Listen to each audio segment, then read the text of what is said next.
So it's really easy for us when we're sitting in the moment to always wish for something either futuristic or in the past, instead of like embracing the now and looking to the long game to make things as best as we can for our future generations and for ourselves. So yeah.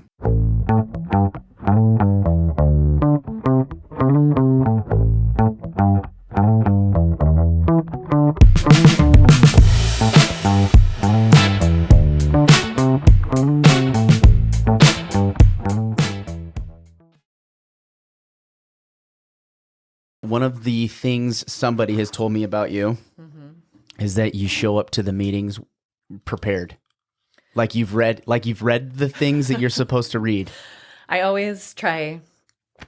To me, that's my responsibility. Yeah. I think it's unfair when people run for office and don't think that that's their responsibility. Mm-hmm. If you don't have the time, if you're all like, well, yeah, I mean, but I'm just busy, well, then you probably shouldn't run. Yeah. Because our city is too complex for people to get into that space and then not be able to actually do what they need to do in that space, you know? Are your glasses okay My with glasses the headphones? I know, that's funny. They're tight. I can figure it out though. I wish I wasn't blind and didn't need them. Remember too, the video is going to be some of it. I do want to have like a raw video online if you're okay with that, but then doing some smaller segments, because stuff like this, people can consume. Like understanding the budget, we could do it in 10 minutes and then it's not an hour long or 2 hour.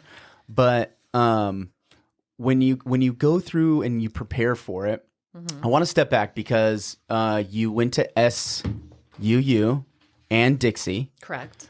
You have a bachelor's in sociology, right? Bachelor's in sociology with a minor in anthropology. Anthropology, okay. Yeah. So I was a political science major. Nice. At Cal State Fullerton. Nice. And so I took anthropology classes, and Malcolm Gladwell was like one of when I was a kid, when I was like 19, he was my favorite writer. If somebody said, you know, who's your favorite writer, I would have said Malcolm Gladwell. It's not like Edgar Allan Poe or, you know, like an actual literary writer or is telling stories, but as a sociologist, he was so good at telling a story with a case study.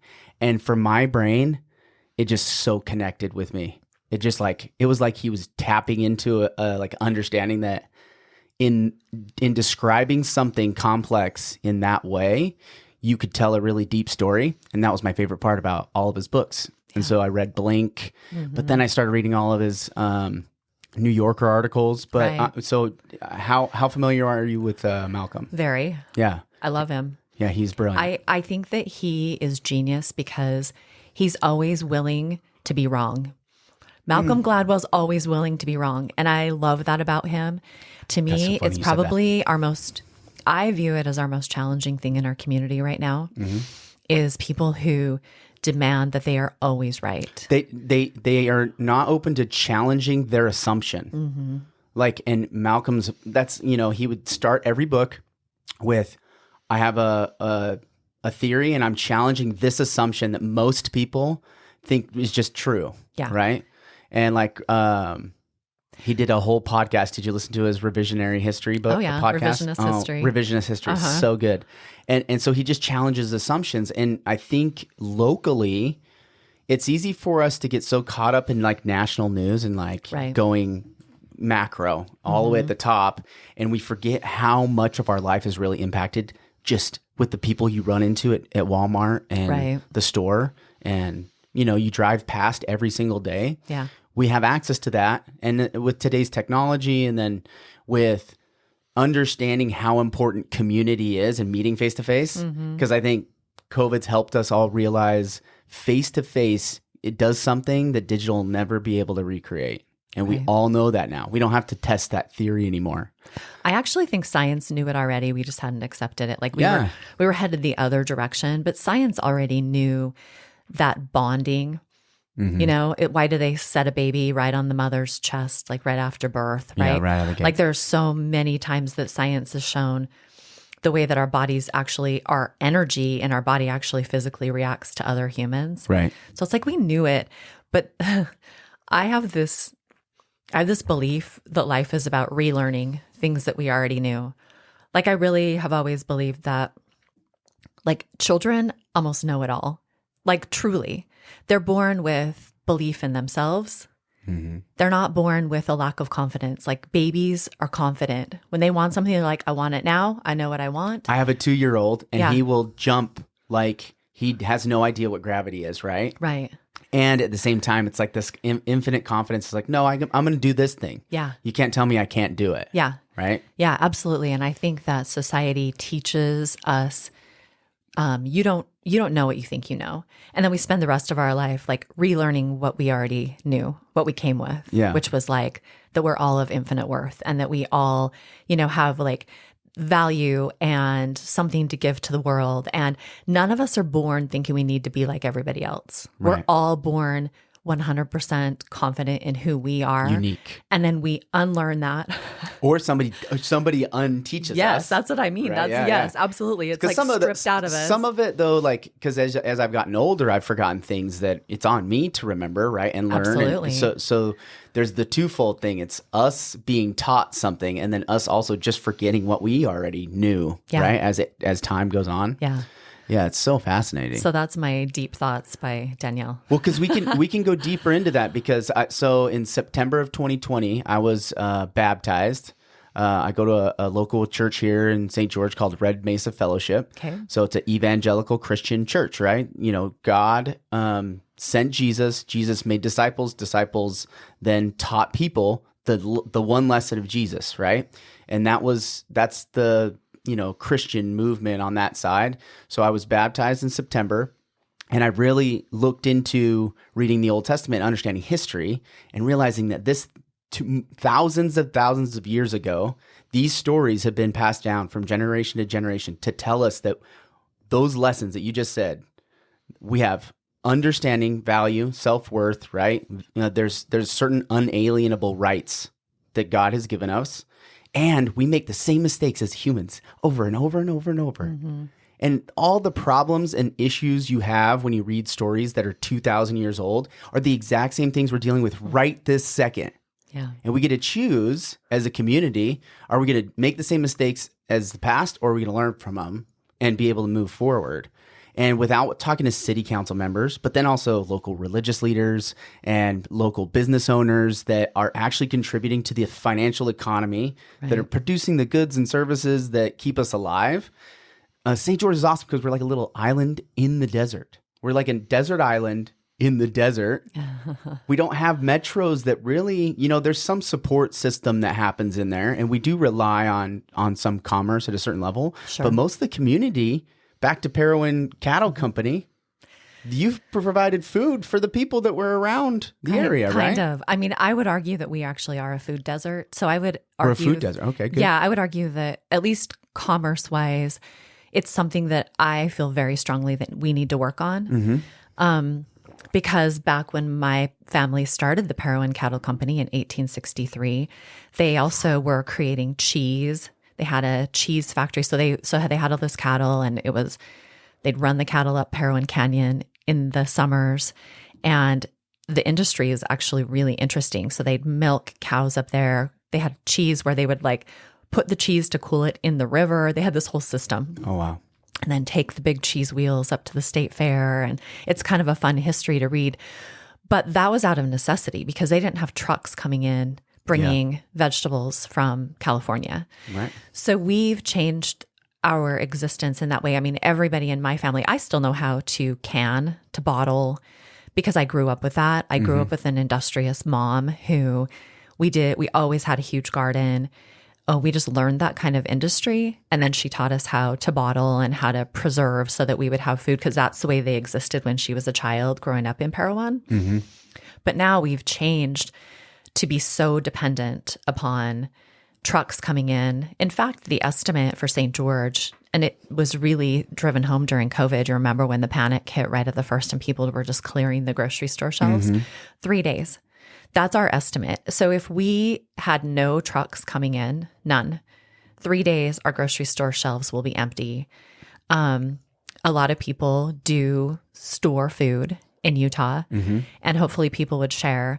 But without the ability to grow food, we are a really complex food desert. We cannot support our population on our own. So that's why things like Switchpoint's Rise Garden, that is magical to me. Yeah. And something that we should replicate all over the city, all over the state. It uses 90% less. So it uses 10% of the amount of water that if we were to grow that same food in our dirt here. Yeah. And you can produce year round.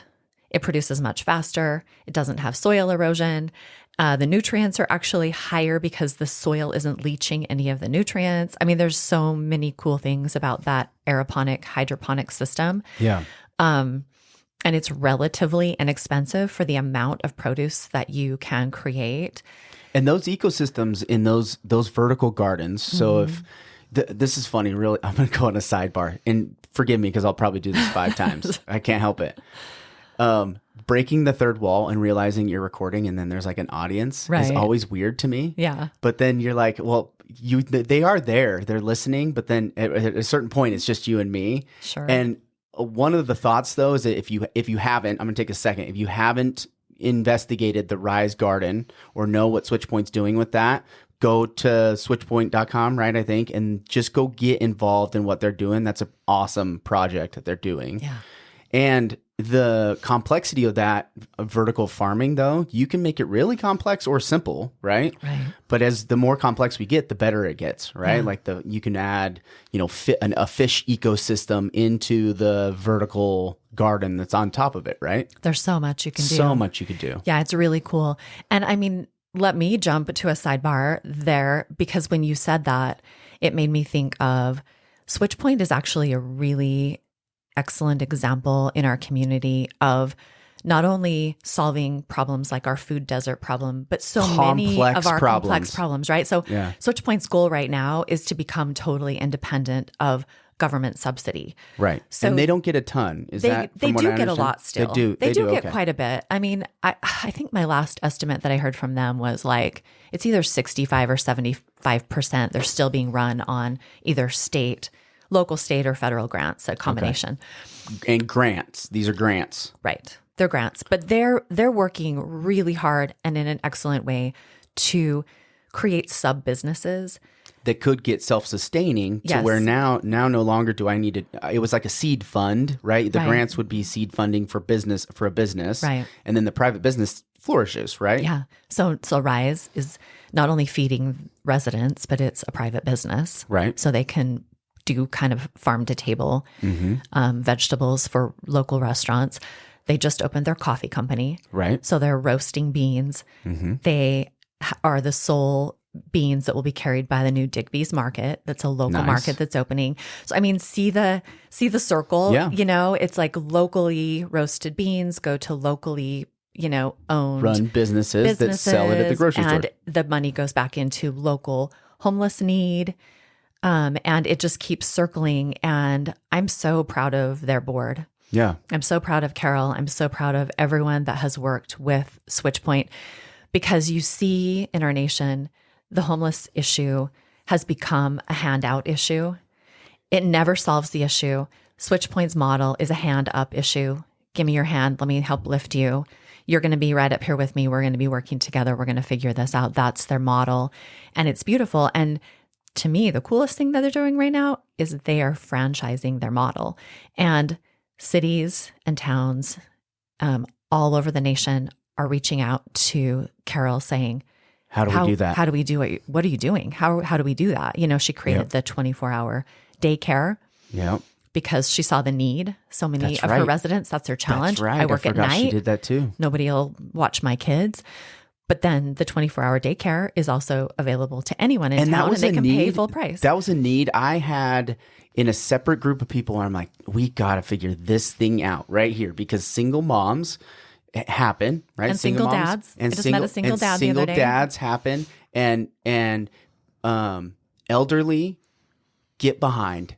They didn't plan sometimes, right? Like there's a certain population that aren't educated on money and understanding business and kind of how the financial world works, which is okay, because I think it's an education problem only. It's not like a inability for any human to understand money. It's just how well do we really teach people about how the financial system works and how to, if you want money, it's out there. You can go get it, right? And yes, but there's one caveat to that, I would say, with the elderly, and that is that they also can be stripped of all their funds by like one huge medical issue. And also inflation, which we could talk about. And inflation. That strips them away when you're like, hey, I plan for retirement. And then I stopped making money because I thought I had all this coming in. Yeah. And in 10 years, we might not have any Social Security either. Right. So think of all the, how many people are out there that really actually thought that was going to be a thing that they were going to be able to do, and Social Security might run out, and they might not have checks to give people that didn't plan for it, right? So, when you fall on hard times, what are the clever solutions to get those people on their feet so that they can keep going, right? Or support the ones that are still our friends and family that live all right by us, right? We know who these people are, right? And so, she really did. Carol has done, and that board has done a good job at creating a local solution to a complex problem, which is homelessness. And there's some convolution that happens all the time with homelessness and affordable housing, right? And what does that there's a whole nother world that goes along with affordable housing and solutions to that problem.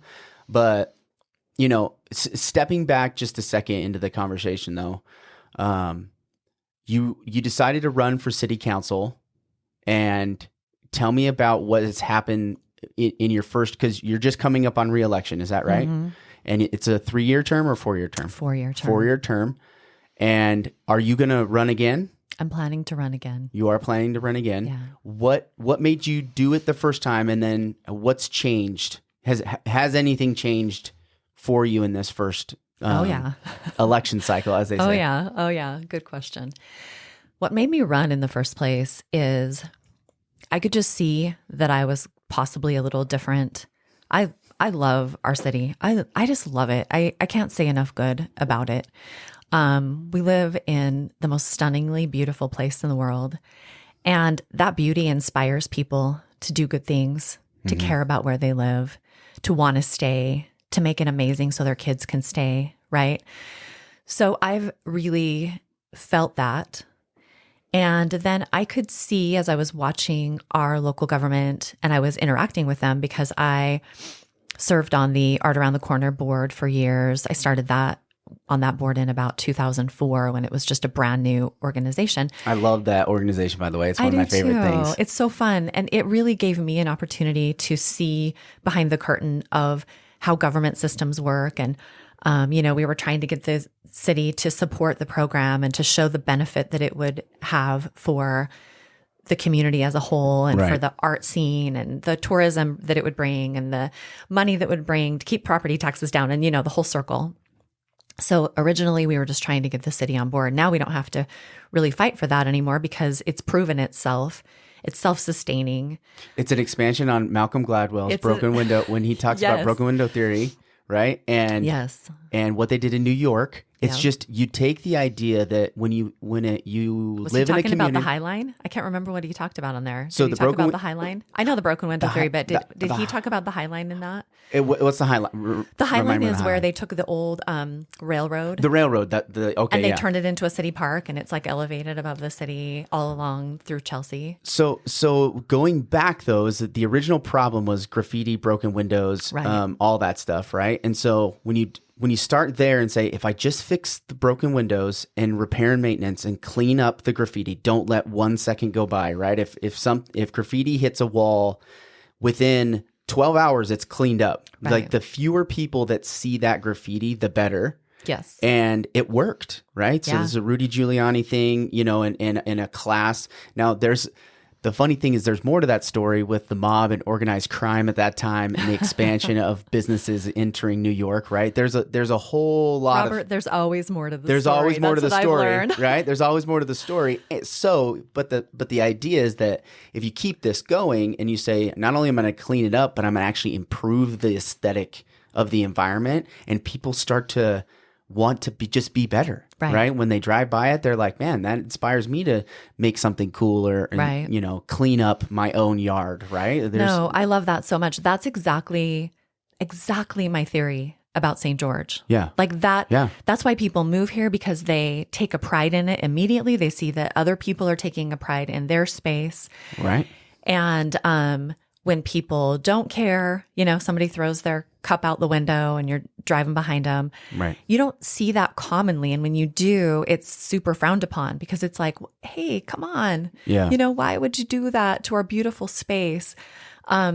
So there is definitely like a societal undercurrent to working together to keep things moving in a positive direction. Yeah. And I guess if you ask me, why did I run for city council? That's why.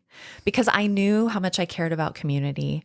I knew that I had a little bit different perspective. I knew I had studied art, and I had studied transportation, and I had studied housing, and I really had studied community quite a bit because of my background in sociology and anthropology, and how humans interact with each other, and why we interact with each other, and why it matters that we are civil, that we're diplomatic even when we disagree.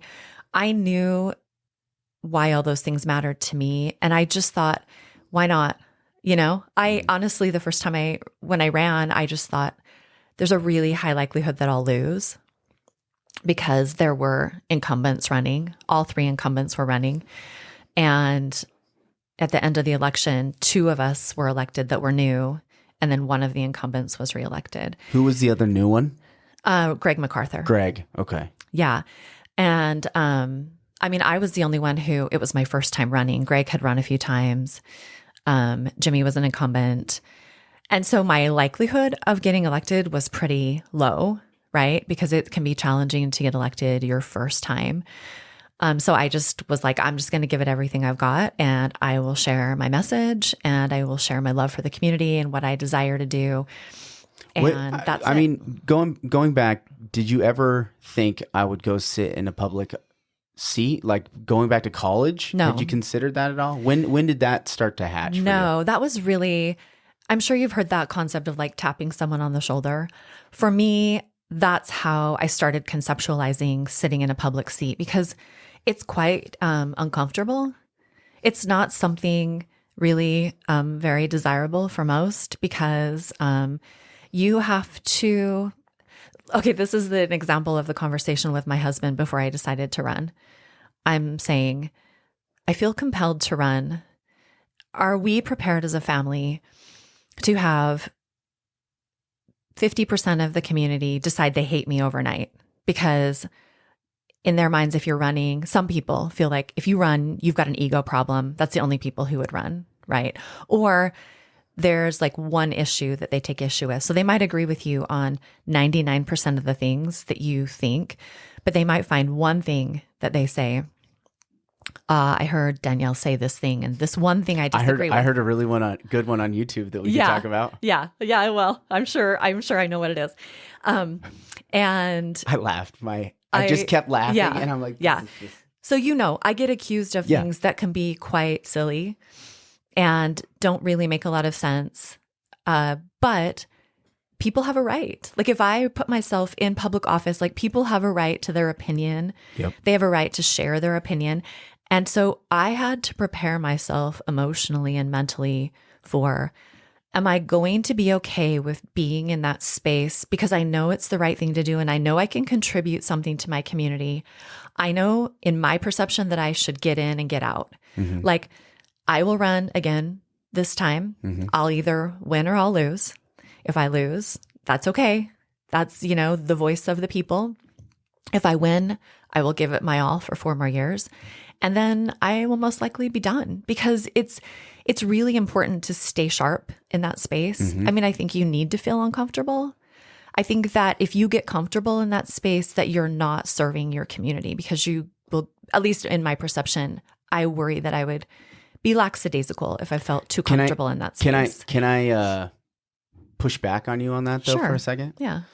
How hard was it for you to get up to speed? Like how long did it take for you to get up to speed? That's a fair pushback, because it's very challenging to get up to speed. Like I would say it's not minimum of a year. The job is a unpaid It's an unpaid position. Well, we get paid, but it's very minimal. I mean, it's probably ends up being about $3 an hour. It's not that's all you needed to hear, right? Yeah. Right there. It's like $3 an hour of like the actual time it's going to take for me to do this. Yeah. The city elders or the village elders, going back to the pioneers, right? Right. The people making the decisions in town were making the decisions in town because they had no other choice. They were the leaders. They were the ones in charge of hundreds of people. And they were getting looked at and saying, hey, I need you because I don't know these things about money and I don't know these things about water. And I need you to be educated to make this decision for me because I can't know all the things and also be a mom and do my job and take care of myself, right? There's people that just need that, right? Yeah. That leadership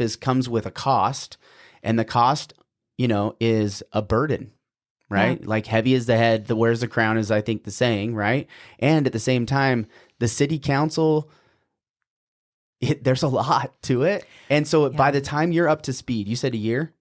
Well, I would say a year before yes, there were a lot of things during that first year that I would have to go to our professionals that we hire. Uh-huh. I still do that constantly. Right. See? Yeah. Because remember, a city council is amateurs leading professionals. Right.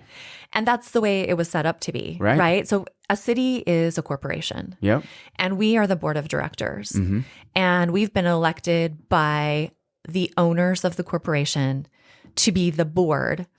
And as the board, we hire professionals to make sure that all the different parts of our corporation are running appropriately. Right. So I would have to go meet with those professionals often, or call them and just say, okay, I don't understand this at all. Explain this to me. That's the administrative. That's the administrative part of governments, right? That has grown significantly over the last 100 years, right? Not to its benefit, right? I think, and also, but by its requirement because of certain things that we put on as a government and what the expectations of the city population is of their government, right? What does St. George City Council, right? Is that taking a step back?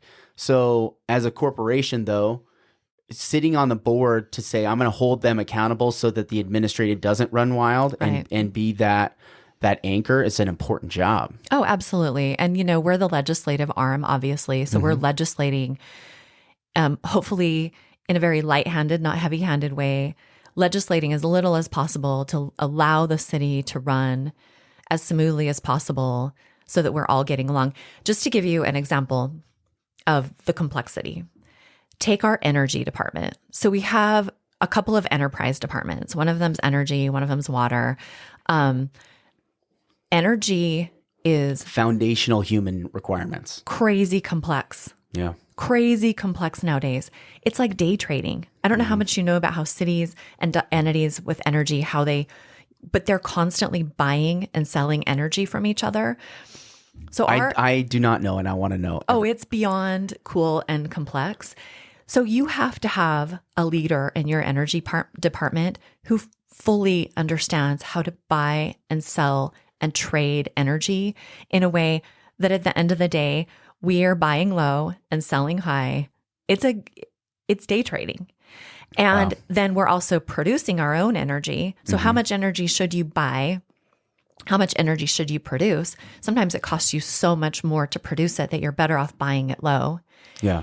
It is very complex. Wow. And so it's been fun for me to get into that space and to see Laurie Mangum, who has been the leader. She's the only female leader, by the way, of an energy department in the state of Utah. Wow. She's retiring.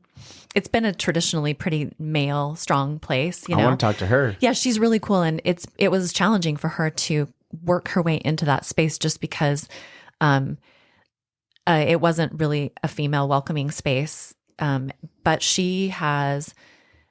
she's at the top of her game. By the way, this concept to me is still so hard for me to grasp.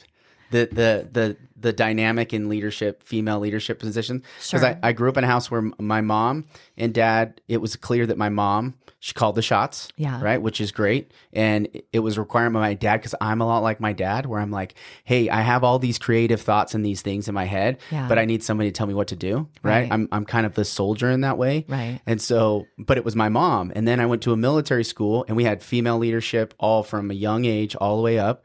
And so then I got into the business world, and I start hearing this thing. I'm like, that doesn't make any sense. Like, I don't understand why that dynamic even exists. And now as a going through the Bible and understanding, a lot of the religious beliefs around women, and then historical, like that long thread, that kind of long patriarchal thread. Yeah, I'm like, okay, I guess it's hard to shake it off, but can we all feel like, hey, there's a leader a strong leader is a strong leader, and it doesn't matter if they're a man or a woman, right? Amen, a strong leader is a strong leader. So sorry to get off on that side track. That's my dream for the future. That is my dream for the future, and I think that we approach it with each day. We approach it a little closer. Yeah, I definitely. I have many stories. Laurie Mangum, Laurie, Laurie Mangum. She's amazing. But I would say, Robert, that when it comes to that concept you were just discussing, my personal feeling is that every human on the planet has male and female energy, because we've kind of labeled it, as like male energy is leadership energy, and female energy is soft energy. Totally. And really, we're all just humans. And some of us exhibit more like leadership energy, and some of us exhibit more nurturing energy. I know with my husband and I, he is much more nurturing. He just exhibits nurturing energy, and it's beautiful, and I love that. And I don't personally like to label it as male or female energy. It's like human energy. Yeah. And we all come with what we come with. It's like I was saying at the beginning, we come, we know who we are. Yeah. We know why we're here and what we want to exhibit. And then we kind of unlearn it, and then we relearn it as life gives us challenges, and we realize, like, you know what? I don't need to be like everybody else. I should just be me. So anyway, being who, like, getting as close to authentic as we can get is like as much my goal every day as anything, right? It's like, just be an authentic self. But at the same time, I've learned dropping F-bombs and, being a lot more passionate and loud than I should be. There's still a time and place to like be who you are, but also know when to, you're affecting the energy in the room. Sure. But that authentic self, I think, is what plays in life far better than any manufactured thing. And then this is a social media, right? Like, the idea is that we want to take this content and communicate a clear message on these content, resources that only feed this insecurity that we have about each other and what our best version of ourself is. Right. Gary Vaynerchuk, I don't know, have you ever heard of him? No. Gary V, really influential. He's written a couple books, Crushing It or Crush It. First one was Crush It, and then Crushing It was about social media and the rise of social media as a marketing platform for businesses. Okay. And his thought is that, social media is going to expose people for who they really are, not allow this facade of this is only the good moments, right? He thinks over the long run of social media, we're not going to be able to hide who we are, because it's going to capture you in time in these moments. And then when things go wrong, you can't ignore when things go wrong. You can tell people when things go when they're not their authentic self, you get exposed on social media. Sure. And that's his belief. And I think there's some truth in that. But at the same time, being authentic is a challenge for humans, period. Right? Always has been. It's always has been. No matter what was going on, that's that selfishness. I believe the reason why it's challenging for us to be authentic is because it's so much easier to take the spotlight and shine it on somebody else. It's just it's a lackadaisical behavior. Yeah. Because our nature, unfortunately, is sometimes to be lazy unless, and so it's so much easier to just take that spotlight, shine it on somebody else, point out their flaws, as opposed to always shining the spotlight back on ourselves, looking in the mirror and saying, like, how can I contribute to my community today? And I couldn't agree more about the social media thing. I mean, I know a lot of people will block anybody who ever says anything bad about them or ever like brings up a negative, comment or challenges them. But sometimes I think I don't personally engage with back and forth arguing with people online because I don't think it's productive. Mm-hmm. But I'm also okay with them saying like, I don't like you and here's why, because I just think it exposes them, so I don't want to try to fix that or change that about them. It just is what it is. And I don't view it as my job. I view it as it's none of my business what they think about me. Does that make sense? Yeah. It's I've heard that before too. Yeah. It's not my business to worry about it. And I mean, I hope that doesn't sound callous because I believe within myself that it's my job to show up every day as honest and as genuine. And the best version of who you are. The best version, which is not always great. It requires improvement every single day, but that's my job, is to be the best version of myself that I can be, to show up in my family, in my community, in my friendships, and to always be trying to give more than I receive, to benefit the earth as much as I possibly can, to recognize and feel gratitude for the things that I'm given. And I just can't, I don't have enough life in me to worry about fixing other people because it's an impossibility. Yeah. So I don't even want to focus on, them saying, you, this. I just take that and say, okay, examine that. Is there any truth in that I need to work through? And if there is, work on it. And if there's not, just let it sit with them. I think there's a lot of fear around gossip, though, and like what damage is caused from a misunderstood statement or a misconstrued moment in time. Sure. Right. And so I think people have a lot of fear around that. I understand that, but how often do you see people fix self-censoring? I know. Because you start fighting with them and it never solves the problem. You don't know me and Sometimes I felt like I was vindicated. Yes, I got engaged. I posted something on the St. George Word of Mouth page. Okay. And they have like 26,000, they got a pretty huge engagement. And I posted a text thread from a local vet. I wasn't upset at the vet, but it was going to get me a month. It was going to take me a month to schedule my dog. Yeah. And I was just... but 4 months ago, I was easily getting into this vet. Right. Anytime I wanted, right? And my dog's old. She needs her teeth cleaned, which means she probably needs to go to sleep to get her teeth cleaned, right? And she's also not doing great, right? I love my dog, and I don't want her to see her, get old, but at the same time, dogs get old, right? So all I did was saying, hey, this is a housing affordability issue live in action, everybody. And it took a minute for everybody to start to connect, like, huh? Housing affordability and the vet can't get you in for a month? Like, how about you just go, like, so many negative comments, like right out of the gate. Right. I was like, this is not going well. Go back to California. No, and then a bunch of people were like, housing affordability and the vet? That doesn't make any sense, right? And then all of a sudden, I start responding and explaining my point, right? Allowing the engagement to play out, being like, okay, this isn't going the way I thought it was, but I think I could get everybody turned back around. Yeah. And then I had a few people jump in and say he's not wrong, and then state the case around how housing affordability causes, the entry level positions or even the move up positions that like a vet tech where they make pretty good money, but it's not like a crazy amount, and it's still too expensive to live here. Correct. And do a job that makes you $80,000 a year. Right? Like if you're doing a job that makes you $80,000 a year, it's hard to live in St. George. Yeah. If not impossible for some people. So we don't get vet techs, which means I can't get an appointment to have my dog get their teeth cleaned. Right. And so I'm like, this is a housing affordability challenge that we could solve these other things later on down the ecological chain, as it will be, if you understand it that way. And all of a sudden I ended up with like 120 comments, and then they deleted the post.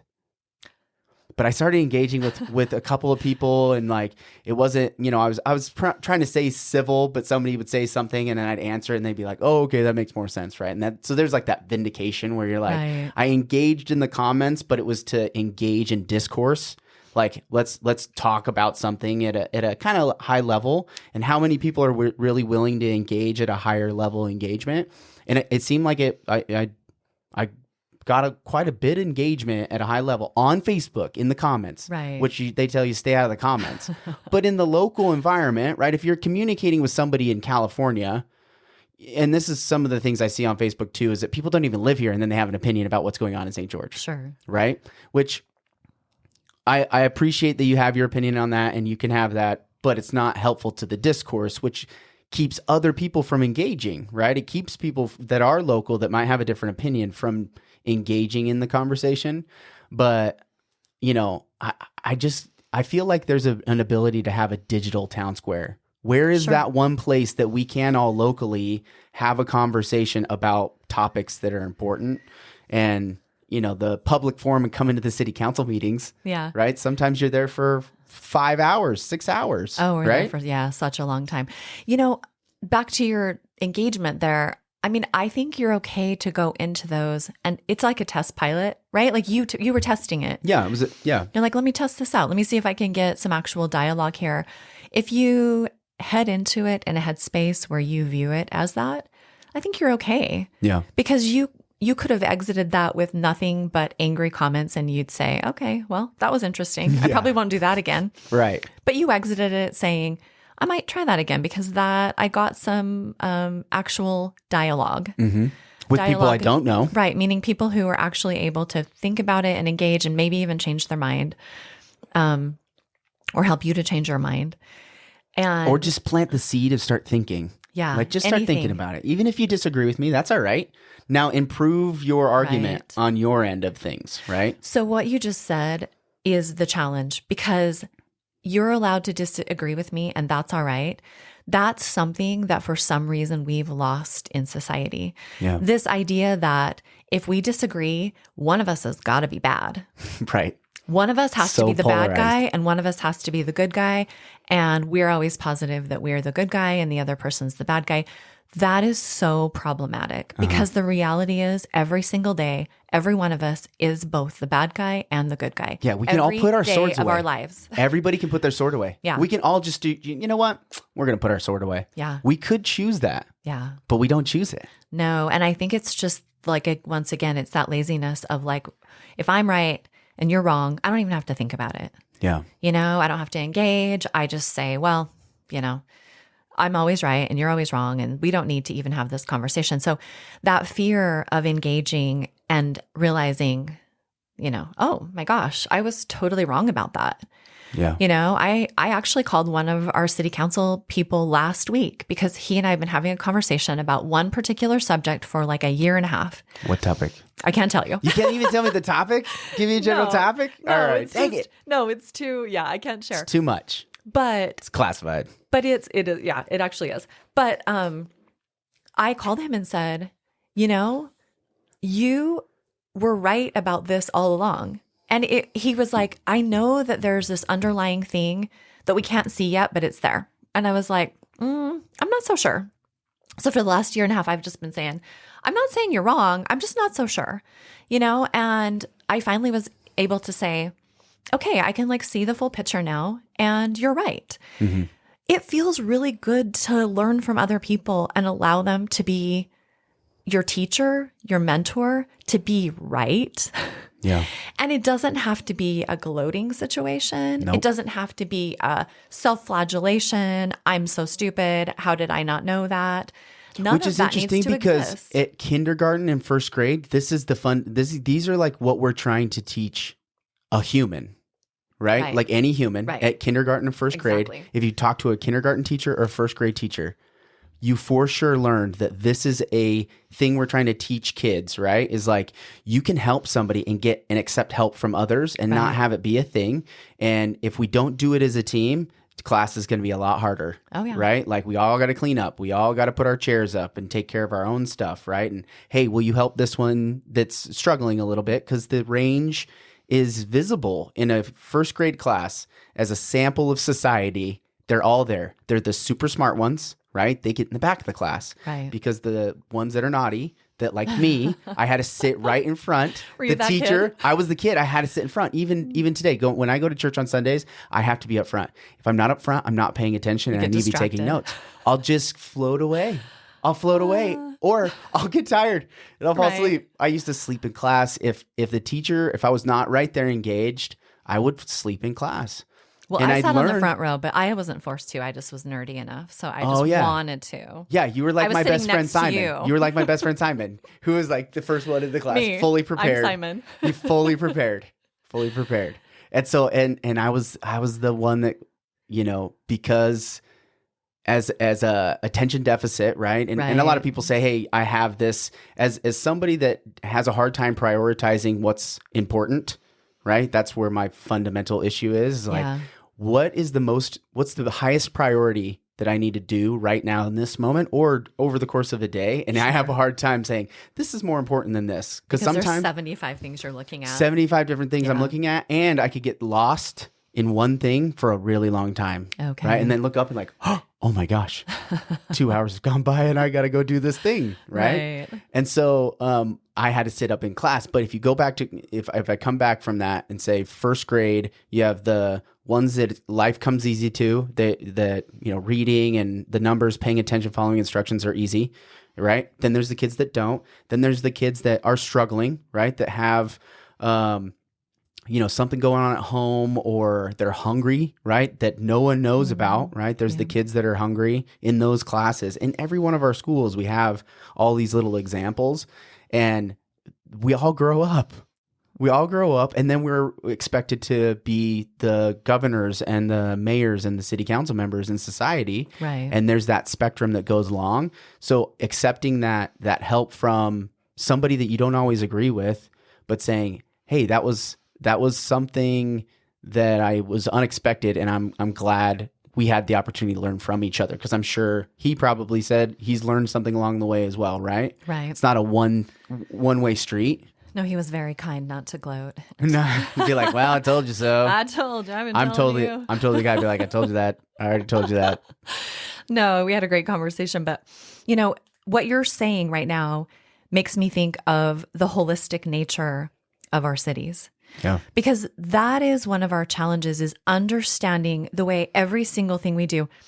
We change the way a street works, and then it changes the way the neighborhood behind it works. And then it changes the way the commercial spaces that might be near that neighborhood work. And it's like always this eternal round in our cities where you move one thing and it's a little Jenga, it's like, okay, what can we move and what can we pull out as we build and rebuild and restructure and spread out and pull back in?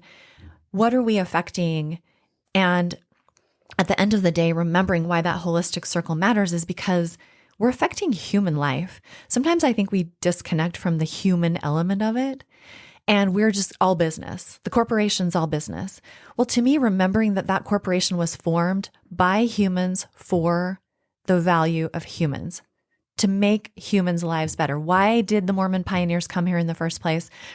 Why did the Paiute Nation and the people who were here before them, why did they choose this space? Why did they work together? Why didn't they just go off in individual little nuclear families and do their own thing? Sometimes people would try to do that, and they'd almost always end up back with the community, because when it comes to community, to your point at the very beginning, when the dam breaks or when the dam needs to be built to retain water, everybody, all hands on deck, right? If one family's trying to supply water, sanitation. Well, it's like the safari. It's like the desert where, the rhinos and the lions and the hippos, right? Everybody's at the watering hole all together. And they're all just kind of side-eyeing each other. I'm looking at you, but I'm thirsty.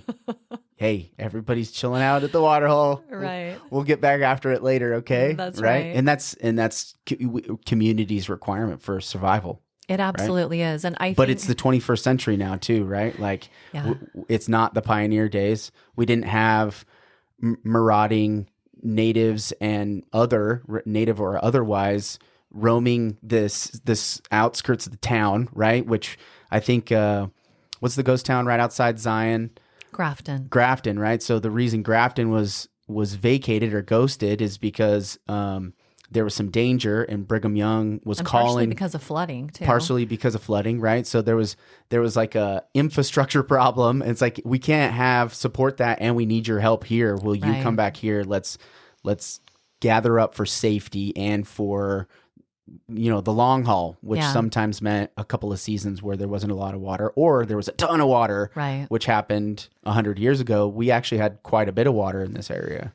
Well, I think that this is a really good example of how we knew and then we unlearned and then we relearn. Let's just take transportation. So transportation is one of my things that I'm just obsessed with, because I think that Every single day I get messages. Yeah. Well, I get messages every single day. We don't want to be LA. I'm so sick of the traffic. Okay. Yeah. But then guess whose model we're following? Exactly to a T, LA's.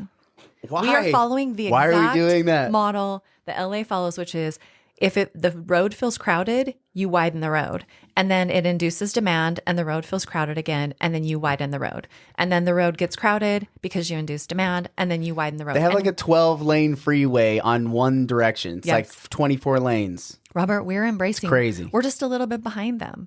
So if we don't Let's stop that. Learn from people who've done it wrong and choose to do it right, and if we don't allow ourselves to be uncomfortable, because the reality of transportation is you have to get to an uncomfortable enough spot that you're willing to do it different. Right. If we all just say, if everyone else would just get off the road so I can drive my car, right, then it would be perfect. Right. That doesn't work. We have to get uncomfortable enough that we say, you know what? I'm not going to drive to the grocery store 3 times in one day. I'm going to get creative and make a list and go once a week because then I don't have to use my car so much. Right. Or, yeah, I'm not going to go out and fight the grocery store, the Digby's that's coming near my neighborhood, because then I could actually walk or ride my bike or drive my car a very short distance as opposed to 5 miles. I can drive a half a mile to the grocery store. Right. And I'm not going to fight that because I recognize that in that holistic picture, what it does is it, for the long term, makes it so that we don't have bad air quality and our quality of life, period, is better. We don't have horrendous traffic. We don't have, like you were mentioning, anybody who has a lower than average income has to live way outside the city, drive way into the city to work, drive way back out of the city. That's the LA model. Mm-hmm. And right now we're following it to a T. Yeah. So do we want, or do we say we don't want to be LA, but we're going to keep following the LA model? Or are we willing to be a little uncomfortable and to have things change in ways that benefit our quality of life? I just listened to a podcast this morning while I was getting ready to come over here and chat with you about the Netherlands and how in the 1970s, they were on the same trajectory as us, where they were like 100% car centric. They were having all these fatalities because of cars hitting pedestrians and kids getting run over.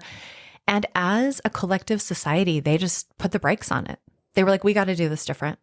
There's still cars there, but there's buses and there's trains and there's a lot of bicycles and bicycle infrastructure. Belgium would be another great example of that. I backpacked 9 countries after college. Yeah. And I spent a bunch of time in Belgium, bunch of different towns in Belgium. And I haven't been there yet. The public, I could go anywhere I wanted at any time, all in the public transportation. Yeah. Rarely I saw cars. Right. There's cities like Bruges. If you know about Bruges, they call it the Venice of the North. I do. And there's no cars. There, but I know about it. You just walk around, and the town is it's a massive town, and no one's driving anywhere. Okay, but I want to point out that's us relearning what we already knew. I know. We already knew how important it was for us to be in human contact. Is probably 200. Maybe I bet you're older than 200 years old. Just that town, right, is older than probably our country. I want to know how you felt, because when we're in our cars, we have unlearned how important it is for us to communicate and contact each other and to see each other on the street and to say, hey, how are you? And just that interaction that happens when we're outside of our vehicles and we're out in our community. Did it feel different to you there? Like, was there that human interaction? It's like you're on a different planet. Now, granted, when I'm backpacking, I stayed in a hostel. Sure. So the majority of my contacts were other travelers. So right. I got some opportunities to talk to locals right along the way. So like I went to Antwerp for one, it was like a really short stop. And that's a port town, if you don't know what Antwerp is. So it's a big city. Yeah. And, I actually got to meet more people that were local in Antwerp than I did the smaller towns, because as a touristy town, right? Which St. George, we have to realize we're still a tourist town. We absolutely are. We're a tourist town, right? And the majority of our economy is going to be driven by the visitors that come here, right? So we're like cohabitating as residents here with people that are here from all over the world. So it's interesting. Bruges, now that I think about it in that way, is that I was able to interact in that whole town and really just hang out with visitors and people that touring the town as well. Right. But the town felt different. It feels different. It felt unique in a way that I had never been in a town before that. Right. And then Venice feels different because it's a massive, like, a historic town. But Bruges, you know, most people, you know, they might have heard of it, but there's not like this. I only know about it because there's a waffle that's named after it. Oh yeah, yeah, and they have waffles. You're not allowed to take waffle on public transportation. You're not allowed to take waffles or French fries. There's images on the public transportation. No waffles, no French fries. Keep your waffles off the bus. But yeah, so too syrupy. It's a cool town that is probably a lot like St. George in a lot of ways, you know? Well, but we could rethink traffic for sure. We have to rethink traffic. Public transportation is really, honestly, I look at it as, okay, well, what's public transportation look like, right? There's the scooter experiment, right, that's going on. But how do we take the scooter experiment and say, how do we make this safe? Like, I have this idea. Where you just make all the trails. You have electric powered pods that can get on, basically follow the trail. They could sit 4 people and it's on a track and they zip around town because you can make them go, you know, think of a Tesla 0 to, you know, 60 in 1 second, right? Or something like that. And they sense obstacles. So they sense obstacles. They'll stop. They'd be totally safe. It'd just be like a roller coaster essentially. Right. But you have them follow our trail system, right? You just jump on the trail, but in 4 minutes, you know, if you're on the west side of St. George, you could probably be in downtown. That's the exact kind of creativity right? And then all of a sudden, I want us to embrace. There's, you know, you throw 20 of them on a track and you get them going. And I can't help but think of like my train set when my dad and I, when I was a little kid, we like built this train set and the trains ain't going through town. It's like we could do that with our town with, you know, technology that's readily available, right? Just takes some creativity in a business to drive it forward. Right. But what's our public transportation budget? And if we did that instead of buying buses that are polluters or, you know, there's stigma around buses, right? Like, how do we creatively solve a problem? Like Uber is built off of I think it's a Columbia University study on if they were to put robots as a taxi driver, how quickly in the city of New York could everybody get done? Right. No one would wait more than 5 minutes, and they could make 25% of the total taxis in New York if they did it all digitally and with robots. Right. And then now they're doing it, right? So they've taken this study that said, hey, we could solve this really complex problem on transportation. And Uber's inception was, I open up an app and I get a car delivered to me, but imagine that it's a robot car. There's no one actually in the seat, right? And that's where they started with their vision in mind. And Tesla and auto driving and all this other stuff, technology is going to start to converge to where we can do these creative things in New York instead of having 7 bazillion taxis driving around all the time, just waiting for one person to raise their hand and then they pull over to the side of the road. Right. Now they don't even need to do that. Well, I go to New York a lot because my son lives there, and you can already see the number of taxis very visibly decreasing. Yeah. Very visibly decreasing. And it's hard to tell if you don't live there or you don't visit there on a regular basis. Yeah. But look at some old videos of New York and the amount of taxis. There'd be hundreds of taxis on a street. Right. And that's it. The only thing is a taxi, right? And technology is going to solve a problem for us. It absolutely will. I think, you know, that is our future and that is the direction we will go. But it's like thinking about the long game right now is very important. It's so hard, but it's also so important. So for me, you know, when people are like, well, nobody's on the bus. Well, the bus has to be convenient. So for me, what I would love for us to experiment with. Or a seat. Or a cover because it's 150 degrees outside, and there's, you know, how many bus stops don't even have covers on them, right? They're so and you get on over by Switch Point, and to get across town, it takes you an hour and a half because you have to circle all the way out through Ivans and Santa Clara, and then down to Sun River, and then you finally get over to the mall an hour and a half later, right? And so no one's going to do it. You could walk faster. I'm going to use my own example. Okay. Can I just use my own example? Yeah. I went to Cal State Fullerton, but I lived in the city of Orange in California. Okay. When I was 21, I got a DUI. The funny thing is that the breathalyzer failed. And so I said, no, you're going to take blood. That breathalyzer's not working correctly, and I'm not going to verify that. And they're like, well, you want us to take you downtown? I was like, yeah, I want you to take me downtown. I want you to draw blood. I want you to do a test on me because I don't think I'm over the limit. Right. We were at a party, but I left at 2:00 to drive 2 individuals that were intoxicated home. Right. And I got pulled over and I'm like, nope, that's not correct. Right. So anyway, I got a DUI. That's a sidetrack, but I had to defend myself at a certain level. You're guilty until proven innocent with a DUI if you don't know. So I had my license suspended immediately. So I had 6 months with no license. No matter what happened in the case and my fighting the DUI, I still lost my license for 6 months.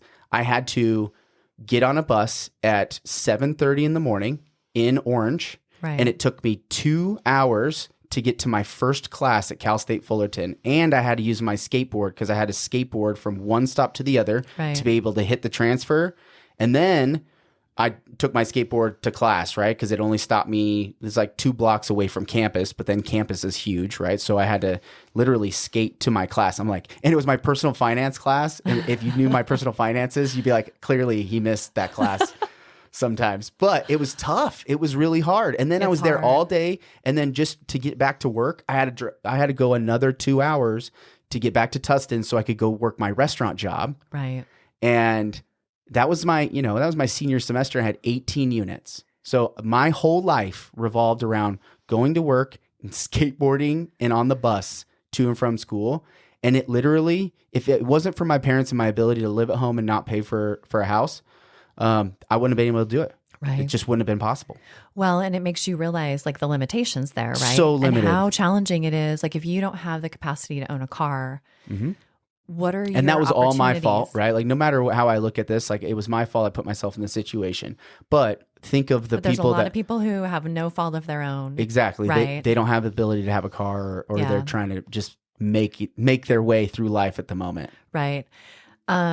I want us to experiment with a trolley that would run from like over by Target, right? Along 100 South up to Tech Ridge, and it's free and it just runs all day long, back and forth and back and forth and back and forth. Because I feel like that would be a good start for us to think about, because then it passes the university. The university kids can go downtown, then go to Tech Ridge, then come back, up to Dixie Tech, back and forth all day. You can jump on. It's super dependable. And just test out that if we have something that's very dependable, will people choose to ride that instead of bringing their car downtown or taking their car up to Tech Ridge? And what does that look like? Because you have to make it easy, accessible, and dependable. And then think about the amount of money that we save. So people will be like, well, we don't want to invest in that. The amount of money saved from people not driving their cars, not polluting our air, not filling our streets, not having car accidents, which, by the way, completely consume our police officers' time when they should be ready and waiting for other calls. I mean, police officers have just become babysitters of traffic, which is so unfair to them. And I talked to one sometimes at Street Fest. They're babysitters of teenage kids too. Yeah, babysitters of things that they should not have to be babysitting. Babysitters is not the job of a police officer. And our police officers are wonderful, and they should be able to do the things that we've trained them to do. Originally in the 1920s, the police department, that's about when they started saying to the police, we want you to start policing automobiles because people were running into each other. And the police departments were like, absolutely not. We're not touching that. That's not our job. And now look how much time you crash into somebody else. You guys got to deal with that yourself. You guys figure it out. Drag your own car home. But look how much time is consumed now because we have, we've just become so incredibly autocentric. And we complain about all the problems that are created by that, but we're not ready for the discomfort of what does it look like to change that. So for me, experimenting with little things like, let's try a trolley just across this most dense space of our city and see if it would be heavily used. If people how much will of an impact? with it. How much impact will it have? And then you say, okay, I'm going to take a trolley that's a used, van, right? Yeah. I mean, we could get. Doesn't need to be fancy. It doesn't need to be fancy. Let's just try it out. And if we advertise it enough so people know where it is going to be, and when it's going to be there, and it's consistent, right? People will catch on, and then all of a sudden they'll start doing it. But then if you think of my idea where you create these little tracks right, that I'm pushing this as an idea because I really think if you idea. ran the numbers on it and you had a 4-seat pod and on an electric track driven by electric motors and on a schedule, right? I mean, we could people move this county at a degree that would be probably really shocking. Because if I'm in Ivins and I could jump right there, I live off the 91 across from Movara. Okay. And then I have a investment property here in St. George and Royal Oaks. And if I could jump into one of those with my kids, and we could run down to the Kite Festival, right, instead of hauling all the stuff that you end up hauling, looking for a parking space, all that stuff, that'd be fun. I mean, the kids would like it. It'd be easy for us. We're not worried about, how much time it's going to take to load up and load, or worry about getting in a car accident on the way over there, right? Which is a very real fear. It's a fear, but then it's also just a possibility that if I could completely avoid and not even think about it, like that's helpful, right? There's some relief in there. There's some stress relief. There's a little bit of more enjoyment in life when you're not having to worry about this thing happening. Or if it does happen, all the chaos and fallout that ensues, right? The insurance and the fees and repairing it and all the stuff, the back and forth. It's a long drawn out event. Just a little minor fender bender can be a long drawn out event. Right. So thinking of public transportation differently, is it we increase the number of stops on the bus route? I don't know. Well, who's using it, right? And we've done studies through the Housing Action Coalition about who it is that needs 30% AMI is kind of this target. It's like they only make $30,000 a year, right? If this human only makes $30,000 a year, they cannot. There's no houses for them. There's no rentals, but they exist. And they exist. A lot of times it's the rug gets pulled out, right? It's single mom, single dad, where things fall apart. Right. And now they don't have a whole lot of options. And so can they find, temporary housing or interim housing while they try to piece everything back together and get them up and going? But then there's the young couple that moved here or has gone to school here and wants to stay here because their family's here, and there's nothing for them. They got to move somewhere else, right? Well, what we're seeing increasingly is the older people, and increasingly older people in the retirement years who all of a sudden find themselves in a very bad financial space. And how do they age in place? Yeah. And remain healthy and have, joy in their existence when they're under that kind of stress. Yeah. So it's interesting because all these parts move together. So what,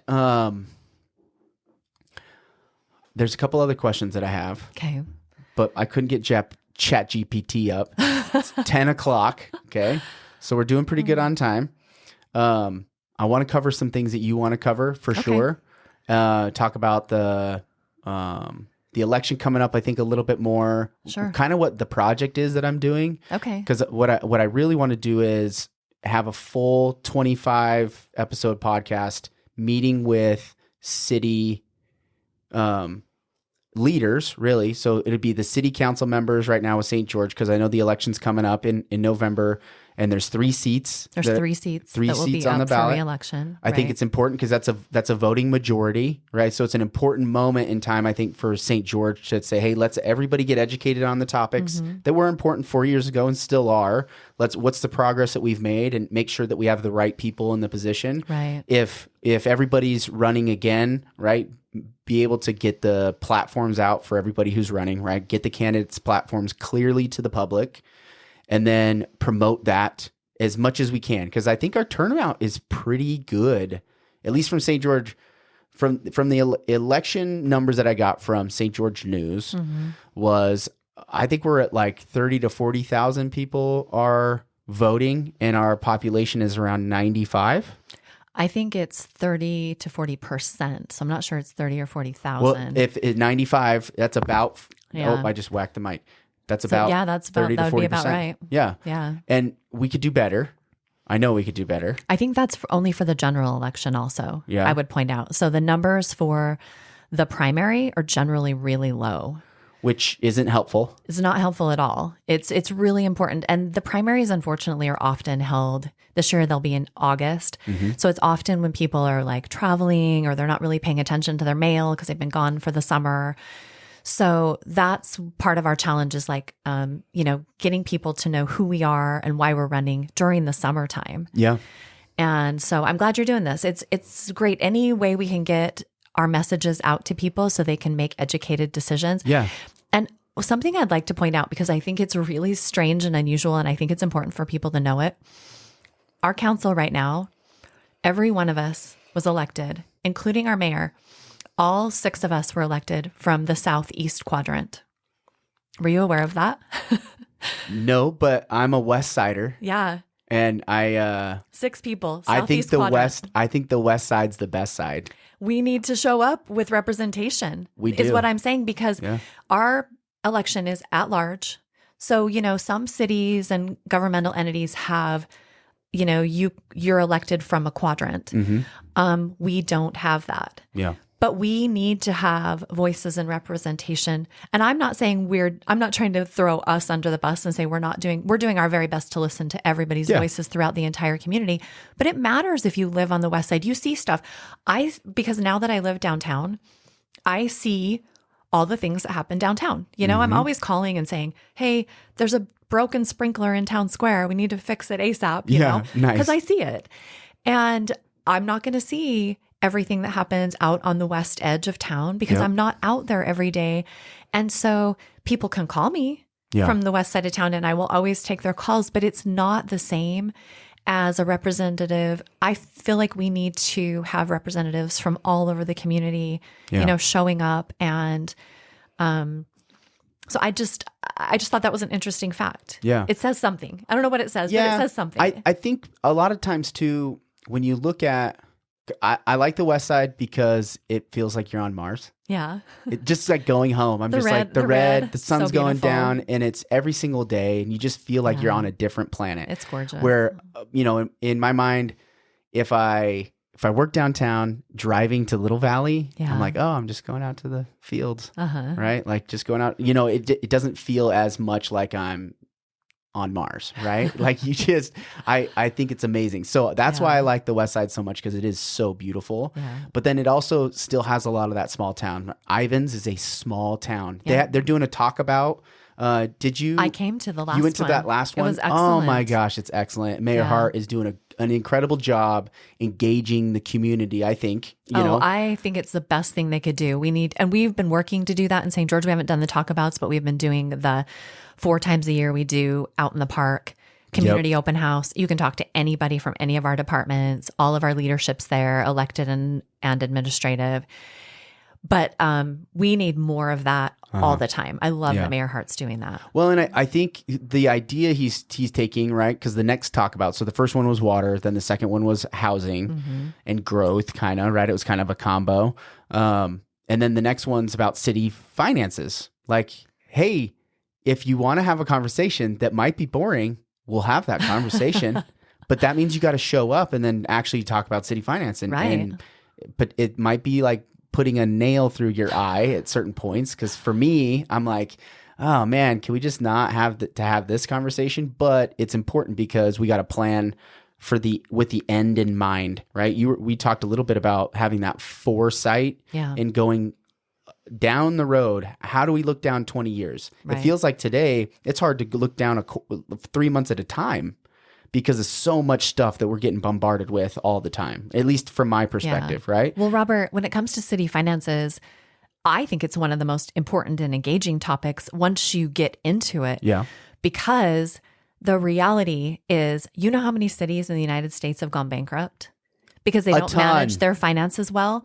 Well, the reason why that happens is because we started embracing this idea of sprawl, and sprawl does not pay for itself. I grew up in it. I'm comfortable with it. I totally get it. I know that it feels nice to live in the suburbs.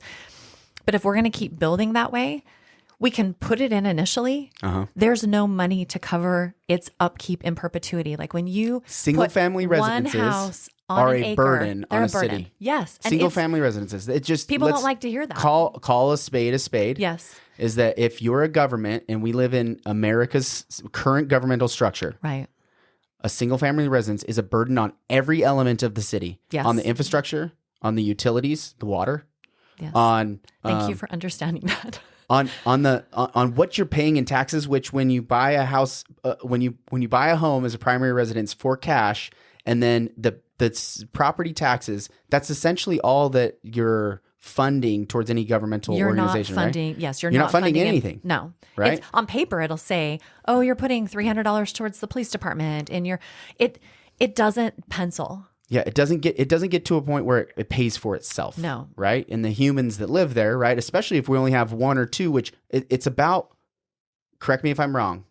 Shoot, now I missed it. In Utah, I think it's still 2.5. Well, in Washington County, Stacey Young with Southern Utah Home Builders Association. He's the governmental affairs. Brilliant guy, Stacey Young. I love Stacey. Isn't it still about 2.5 humans per dwelling in Utah? Yeah, I think it's 47% of our county is 2 or less humans in a home. In a dwelling. Right? And then we think about all the houses that we have that the developers are doing what a business would do. They're giving people what they say they want. Exactly. Right. And so understanding that we can't just say what we want and then that thing isn't going to have a residual impact in 10, 15, 20 years is the way we get ourselves into messes. And we can't say, this is what I want, but I don't want my property taxes to ever increase. But I also don't want tourism. And I also don't want traffic. Right. And I want to be able to drive on the road I really empty, want to have but I don't something want to pay do. for the road. I want to have something to do. I want to have something to do at night. Will you help us have something to do at night? Right. City, government? Yeah. It's just been this continual, and I don't blame people. I don't want to sound like I'm mocking in any way. I feel like it's very complex. It's so hard. But I think when you start talking about city finances, it does help you to understand the reality of what's really being paid for. Do we have savings to pay for upkeep of the things we're putting in perpetuity? If we don't, what things really matter to us? You know, I was in DC just a couple weeks ago on the mall, and then I went to New York City. And every time I go to both of those cities, I think, oh my gosh, I feel such gratitude that they, in looking at the long game, decided to preserve this open space. Because you're in this dense city and you think, how sad and cold and dark would this place be if there wasn't open space where people could go and be, you know, near animal life, walk their dogs, throw frisbees and all the beautiful stuff, right? See some flowers. Yeah, have corn on a cart, right? Like it's really important. And hot dog on a cart. But can you imagine the pressure that would have been exuded initially? Like, really, you're going to take a chunk of that many acres out of the middle of Manhattan Island when we have this small amount of space to build on, and we're trying to make this our economic center. And they took Teddy Roosevelt's statue down. They took his statue down. Did they? And he's one of the sole reasons why there's a park in Manhattan. Well, that part I'm not educated on. They literally took his, I'm pretty sure, and somebody tell me in the comments if I'm wrong, but I'm pretty sure Teddy Roosevelt, if not was the single driving person, but his statue was in front of the Natural History Museum, which is right there across the street. I do remember his statue there, but I didn't know they took his statue down. Huh. Well, that's a whole nother topic. But that's the craziness, right? Yeah. Is that why do we forget things where, you know, we know we need this thing. We're so grateful for these things. Right. And then also we take down the homage to the past. Like, hey, let's not forget things, because we write history for a reason so that we're not supposed to forget them. Right. And yes, there's a complicated history with the United States. And part of it's remembering the good and the bad. It's good and bad. But we have to say this generation gets to make a choice. Do we get to make a choice? Do we want to have a different world than what we had, or are we going to just keep doing the same thing over and over, expecting a different result? Right. Which in our governmental system, I think we're at that the line has been crossed. We're doing the same thing. We're accepting a failure from every elected official, from the federal government down pretty close into the state. From my perspective, is that the entire governmental system has failed us over almost probably 3+ decades. And it's about time that humans start with their local city and take responsibility for this generation and the kids that are young, that aren't going to have a chance, right? With all the things, because the national news affects local, and we still have these, you know, we've already kind of talked about those differences, but I wanted to first point out that I appreciate that you have been a clear, educated city council member from this first term as I've watched, right? And I'm excited that you're running again. And I'm hopeful that this conversation spurs everybody to say, hey, let's take our city council really seriously. And then let's take our mayor position really seriously. And then let's take for a little while, we got to focus on resetting our governmental structure. And I believe, in regards to what you just said, that we should be a bottom-up society. Yeah. And so that means, if we really want to reform our governmental systems, we start at the bottom. We start with our city. We create what I was talking about earlier, which is a healthy, holistic environment within our city. Yeah. That's what's tangible to us. It's what we have the capacity to control. It's like if you don't like what I'm doing, get rid of me from the city council. You're so close to it. Like, get me out and get somebody in who you do like what they're doing. Right. That is a bottom-up society. And that's the only way that our federal systems, our state systems, and then our federal systems will change, is if you start seeing on the ground demand from local entities, not just demand, but like the example, like, here's how we do it right. Here's how we get along. Here's how we work with people that are different from us. Here's how we coexist, allowing people to be who they are, but also building a society. I think that Martin Luther King called it the beloved community, building the beloved community. How do we do that? And it's from the bottom up. It's with working with our neighbors.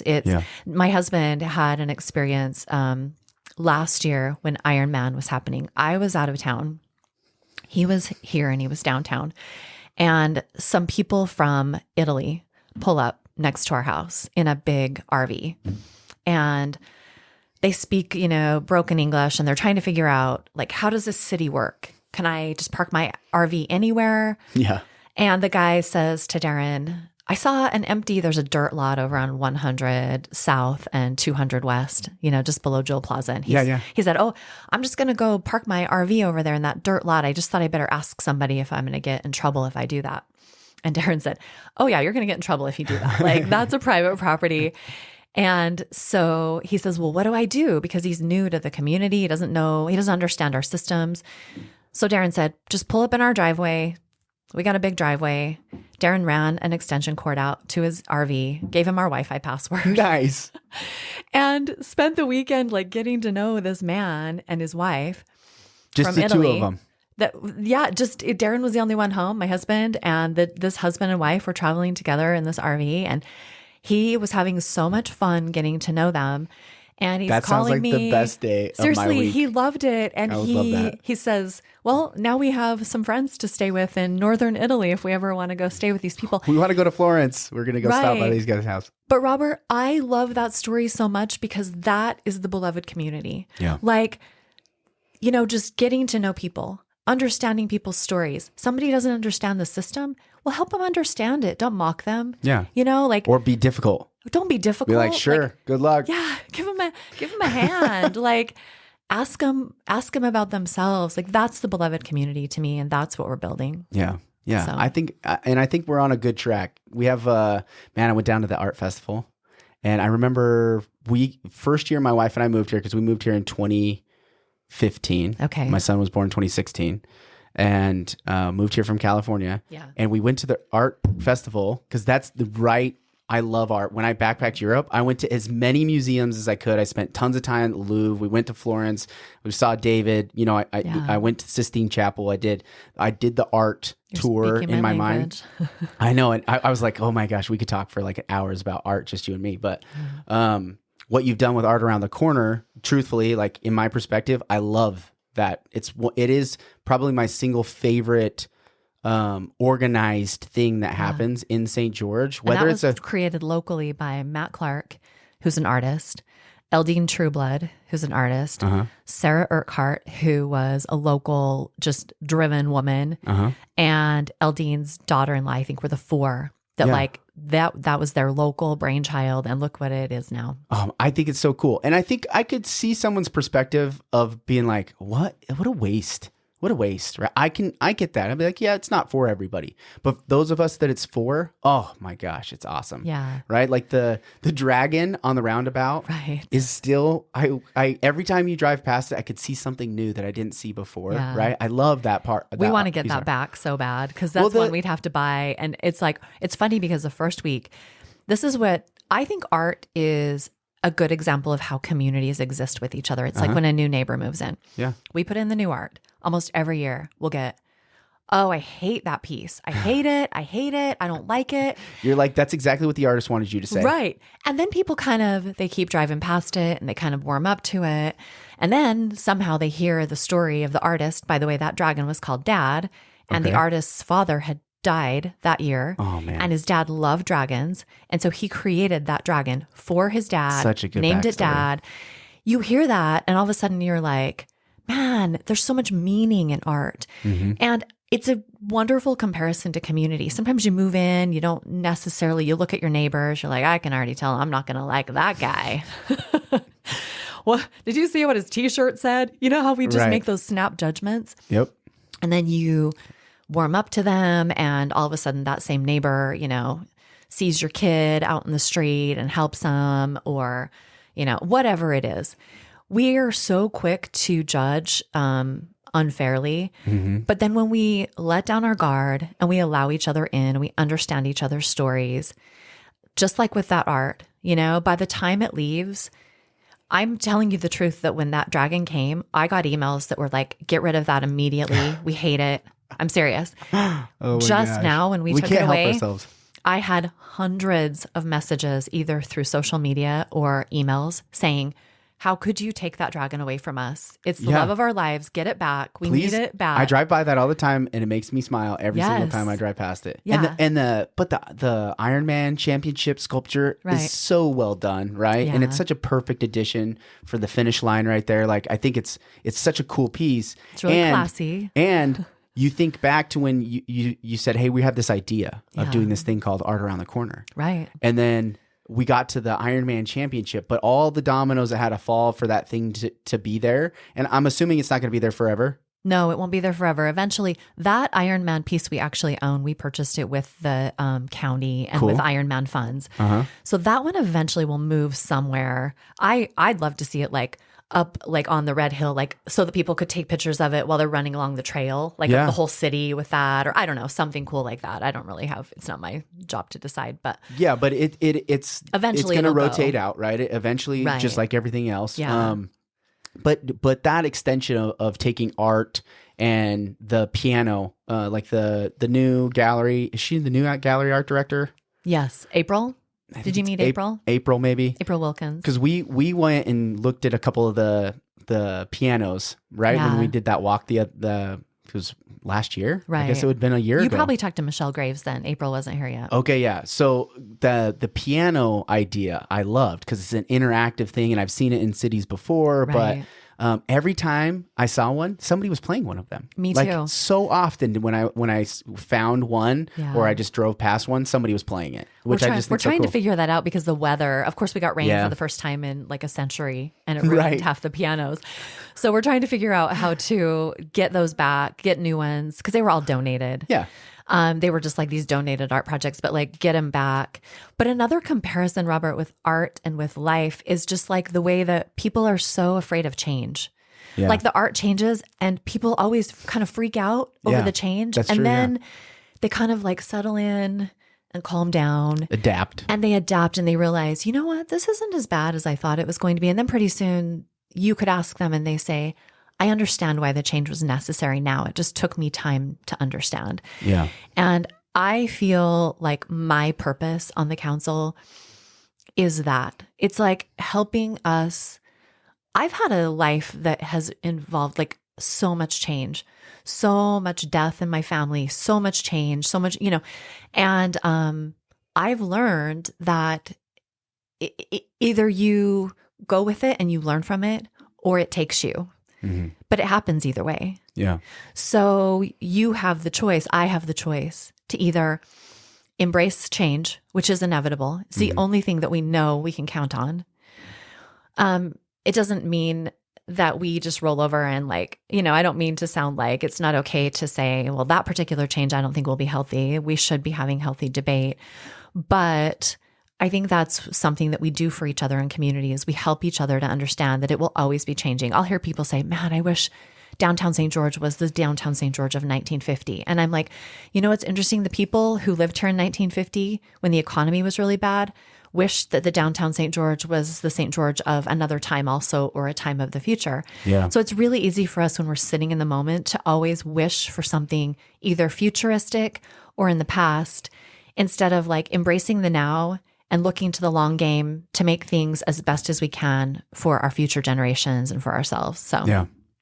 Well, I think, as we change, right, bringing up this idea that we're changing all the time and it's becoming faster by the minute, right?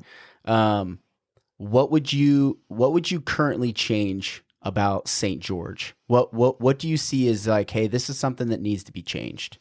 Looking forward on your next 4 years, right? Yeah. I would change our vision of what a healthy community looks like. And by our What's the vision right now? I think the vision is sprawl. Mm-hmm. It's urban sprawl. It's suburbia. It's like you drive a long ways to get to your grocery store and it's not near your home because then you don't have to be near the grocery store. It's this idea that density equals crime, which is inaccurate. Yeah. Density all shoved together in one corner of your community far away from everything can certainly equal crime. And that's why we have that vision, because that's what we've done with density in the past. So when you say we have the vision, do you mean the community? Collective. I would say a collective community vision that we're willing to embrace the discomfort of what it takes to create a healthy, holistic society, which means we have healthy air in the future. Uh-huh. We have healthy open space that we've preserved into the future. We have healthy building standards and buildings that can accommodate people of all income levels and that are mixed together. Mm-hmm. That we have mixed income levels and mixed youth throughout our community so that we don't end up with the transportation issues of an LA. Mm-hmm. It's just that collective vision of we want to do something that will be so smart and holistic and healthy for our future so that our kids and our grandkids can keep living here and that they don't all get priced out. Because let me tell you something, we're such a desirable location that we only have two choices. Either we do that or we shove everyone out because our prices will go through the roof if we stop building. If we say no more building, all of a sudden my house is worth double downtown and this is a my own conversation I kids hear can't all afford the time. This is a conversation I hear all the time. Just stop building then. Right. Just stop. Just don't allow any more houses. Right. Okay.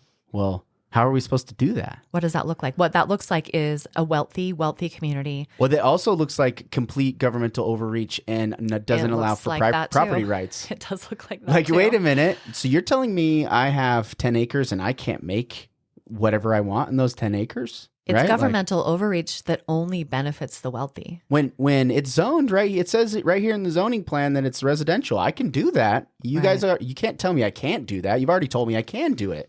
So when we draw the line in the sand, now we're saying, well, the government is going to actually control a lot more than what I think we really should be allowing it to control. You're right. Right? Absolutely. Like ultimately. Yeah. I mean, ultimately, we should always be looking at how we can get out of people's business more. That's like our job, right? How do we make sure that people can stay healthy? Uh-huh. Like they have the opportunity to have clean water and sanitation, and that those things are accessible. That's kind of what we created the corporation for. Right.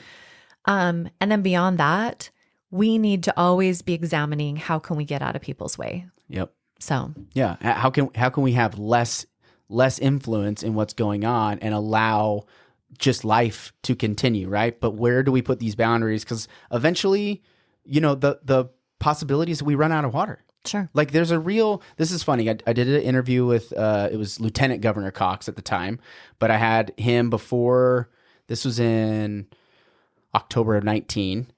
And I had the question with a couple of developments because there's a bunch of large developments going on in Washington County. Desert Color being a huge 30-year plan. We have Tech Ridge that's right there up on the airport. And then you have Black Desert. And there's lots of others, right? There's tons. There's a bunch in Hurricane. But at the time, those were the three big ones. So I had the developers come on and ask him a question, and it all steered towards water, right? That was the topic conversation.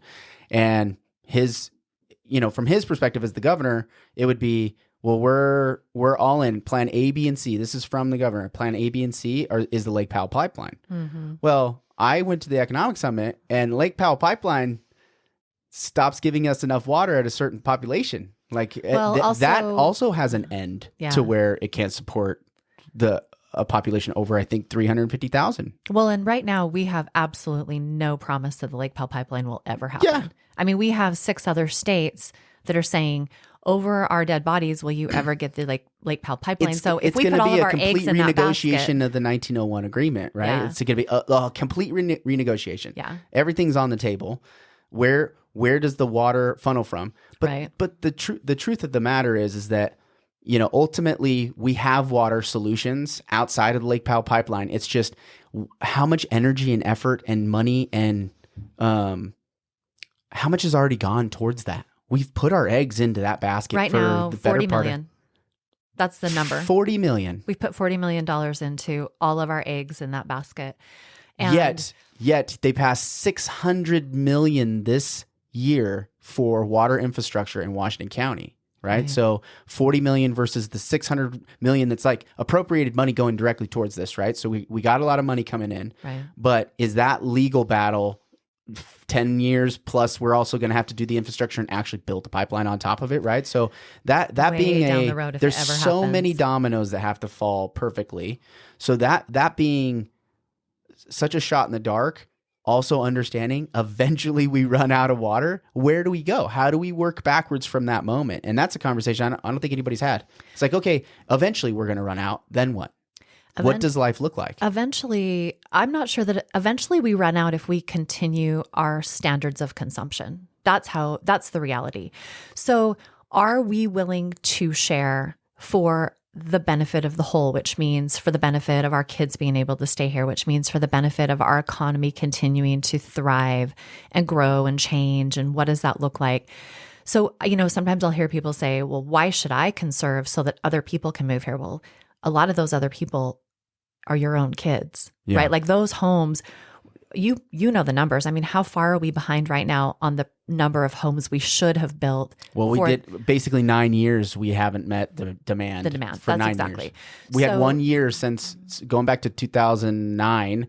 I think we've had 1 year that we met demand, and that was 2021. Right. And 2022 was not better, and 2023 is not looking great either. No. So those homes, when you make a statement like, I've got my house, I've got my grass, I'm going to keep watering it, why should I share? All you'll do is, I'll hear these, all the greedy developers will do is build more homes for more people to come from California, and I don't want the people here from California. So I hear those kind of statements. Those don't make sense to me, because the homes that are being built are the same homes that your children can then move into, because we have enough homes on the market that our prices stay stabilized, and that people of all different economic situations can afford to get into a living situation that is safe and healthy for them. So basically, when you make that statement, you're kind of making this very short-sighted, I'm comfortable right at the moment, I don't want to have to change anything about my lifestyle. We have to be honest about ourselves that we live in a desert environment, a beautiful, accommodating desert environment, and we want to be able to stay, and we want our economy to thrive, and we want our kids to be able to stay, and we want our grandparents to be able to live here and age in place and live their lives out in our cities. And what that looks like is sharing. It looks like conservation for everybody. It looks like preservation of open space, preservation of energy, preservation of water. It's just, I keep using the word holistic, but it's so important to remember all of it. The things we do right now is going to impact a generation that we won't necessarily see. Correct. But that's a responsibility that we still got to be looking down. It's huge. It's why it bothers you that they took down Thomas Jefferson's Oh, no, Teddy Roosevelt. Teddy Roosevelt sculpture. Yeah. Oh, that's right. He's on the horse, right? Yeah, he's on the horse. He's on the horse. Yeah, he's on the horse. He came to Utah and rode horses with my husband's grandpa, and we used to have a saddle that Teddy Roosevelt sat his rear end on. That's awesome. Famous. So there was one day somebody will tell about a saddle that I rode on. So funny. Yeah. So there's our claim to fame.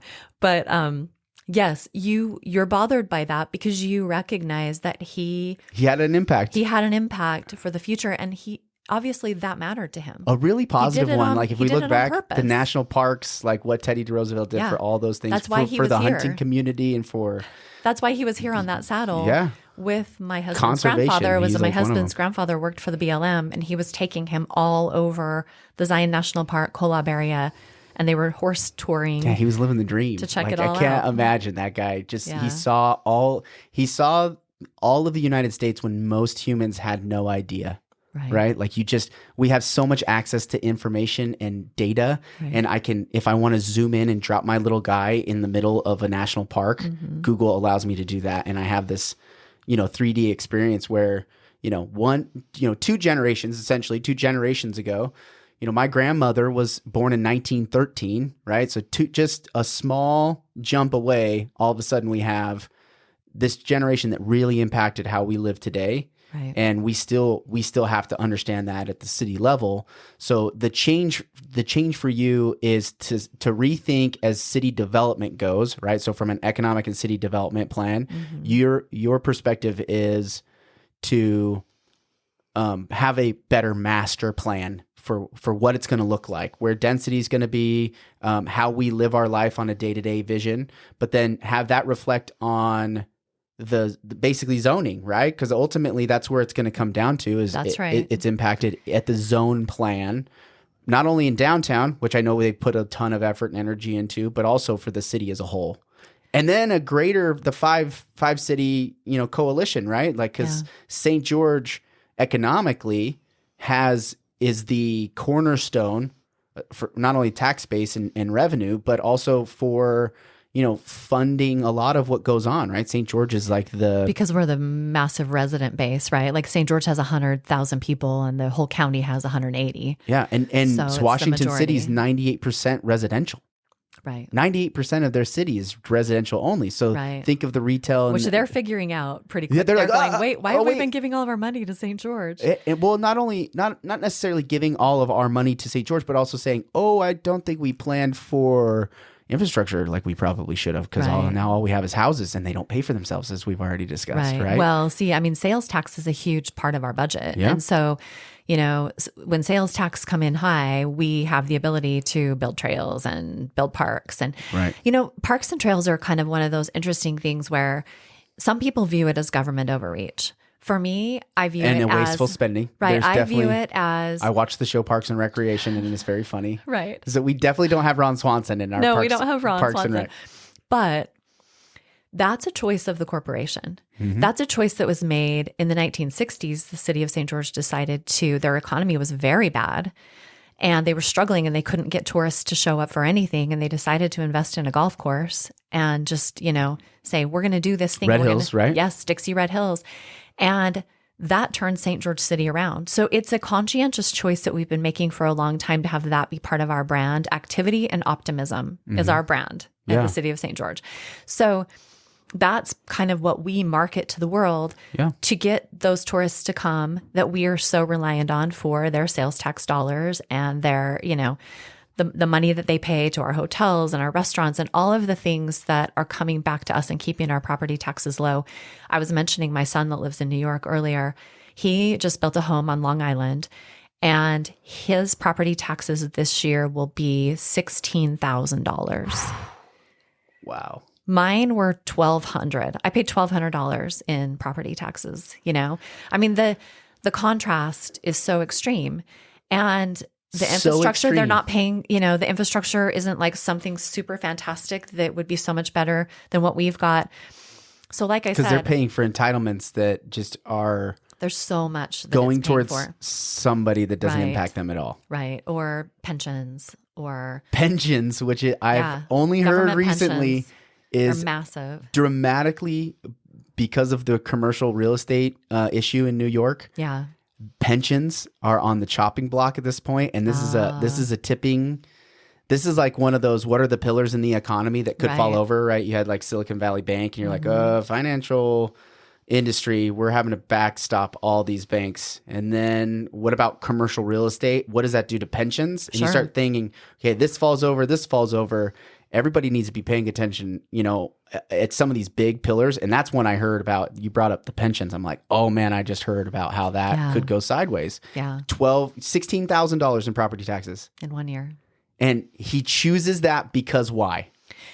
Well, for one thing, his job is there. Okay. And he enjoys the job that he has. His wages are high, but it's of course that balance, relative.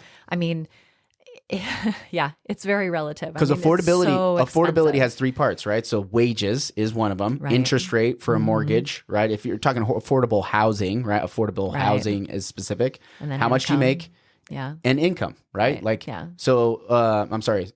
Income, wages, you have the interest rate, and then the price of home, right? And how much did he pay for that house? Do you have any idea? I think it was in the $500,000 to $600,000 range. So for a $500,000 to $600,000 home, $16,000 in property taxes. Well, and so when you do these different mixes in the different areas, like he's trading it for, he's living in the city a lot. Well, they just moved out of the city and onto the island, but they're, they ride the train into the city. That's where they work. Yeah. So that's the lifestyle that they've chosen. Yeah. But I would argue that we have a much higher quality of life in St. George, and that is something that is very important for people to maintain. I mean, I can be on a hike in the Red Cliffs and feel like I'm the only person out there in 10 minutes from my house. Yeah. And not driving my car. Like I can, because I live downtown, I can literally walk up into the Red Cliffs within 10 minutes from my home and be just like out in nature. That is, I can't even put a price on how valuable that is. Well, so the funny thing is you say that, and then I think about the vision for Tech Ridge, and every time I drive up there, because I work out of my car. I'm actually the one people probably hate because I'm adding to the traffic issue. But I like working. I'm a real estate agent, so I like driving into the neighborhood and I have a seeing whole how busy fleet it of is. trucks that work for me. So trust me, I'm part of the problem too. I sit in the truck and I work from there. So I go up to Tech Ridge because it's beautiful. Storms roll in. I mean, it's been the best winter because I've got to watch, a moving artistic graphic every day, when I go to work. And it's been awesome. But when I go up there, people they walk. Right. Those tech companies, Zonos, the idea of what's up there, they're already living it, and hasn't even started yet, which I think is so awesome, right? There's people just walking up and down in the middle of their day to take a break, and they're having their meetings as they walk around.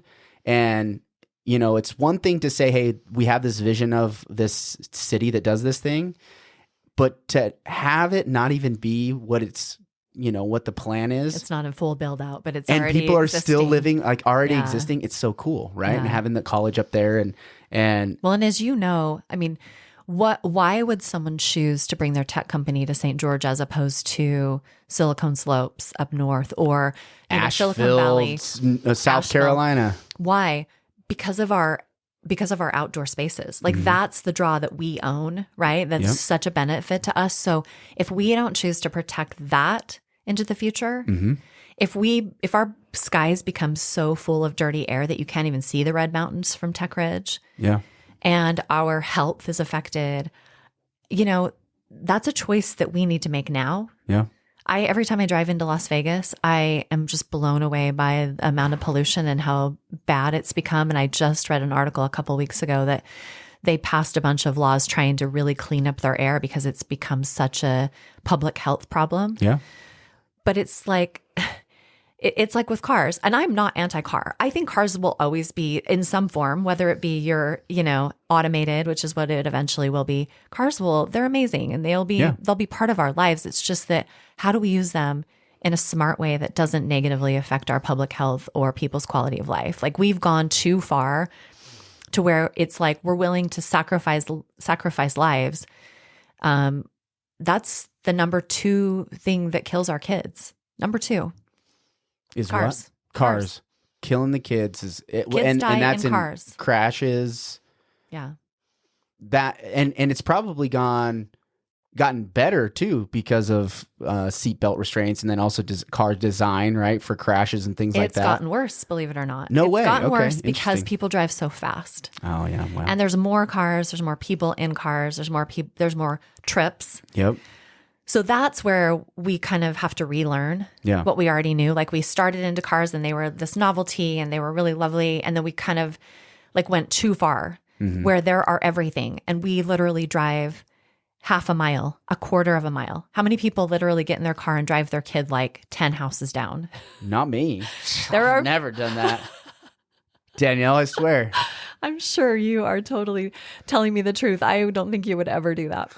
I've never driven. I've done it. I've never driven down to the park. I've done that's it. 5 seconds I've literally away. had my kids talk me into like, it's raining and I need to go 5 houses away. I don't know if you ever walked with a 2-year-old, but you're like, come on, Lewis, stop putting your hands in the dirt. Yes. He's just like doing this on the dirt. I'm like, come on, we can try to get to the park. Let's go. Yeah, I actually had one of those parent leashes for one of my kids. That's how out of control one of my kids. I have a parent leash.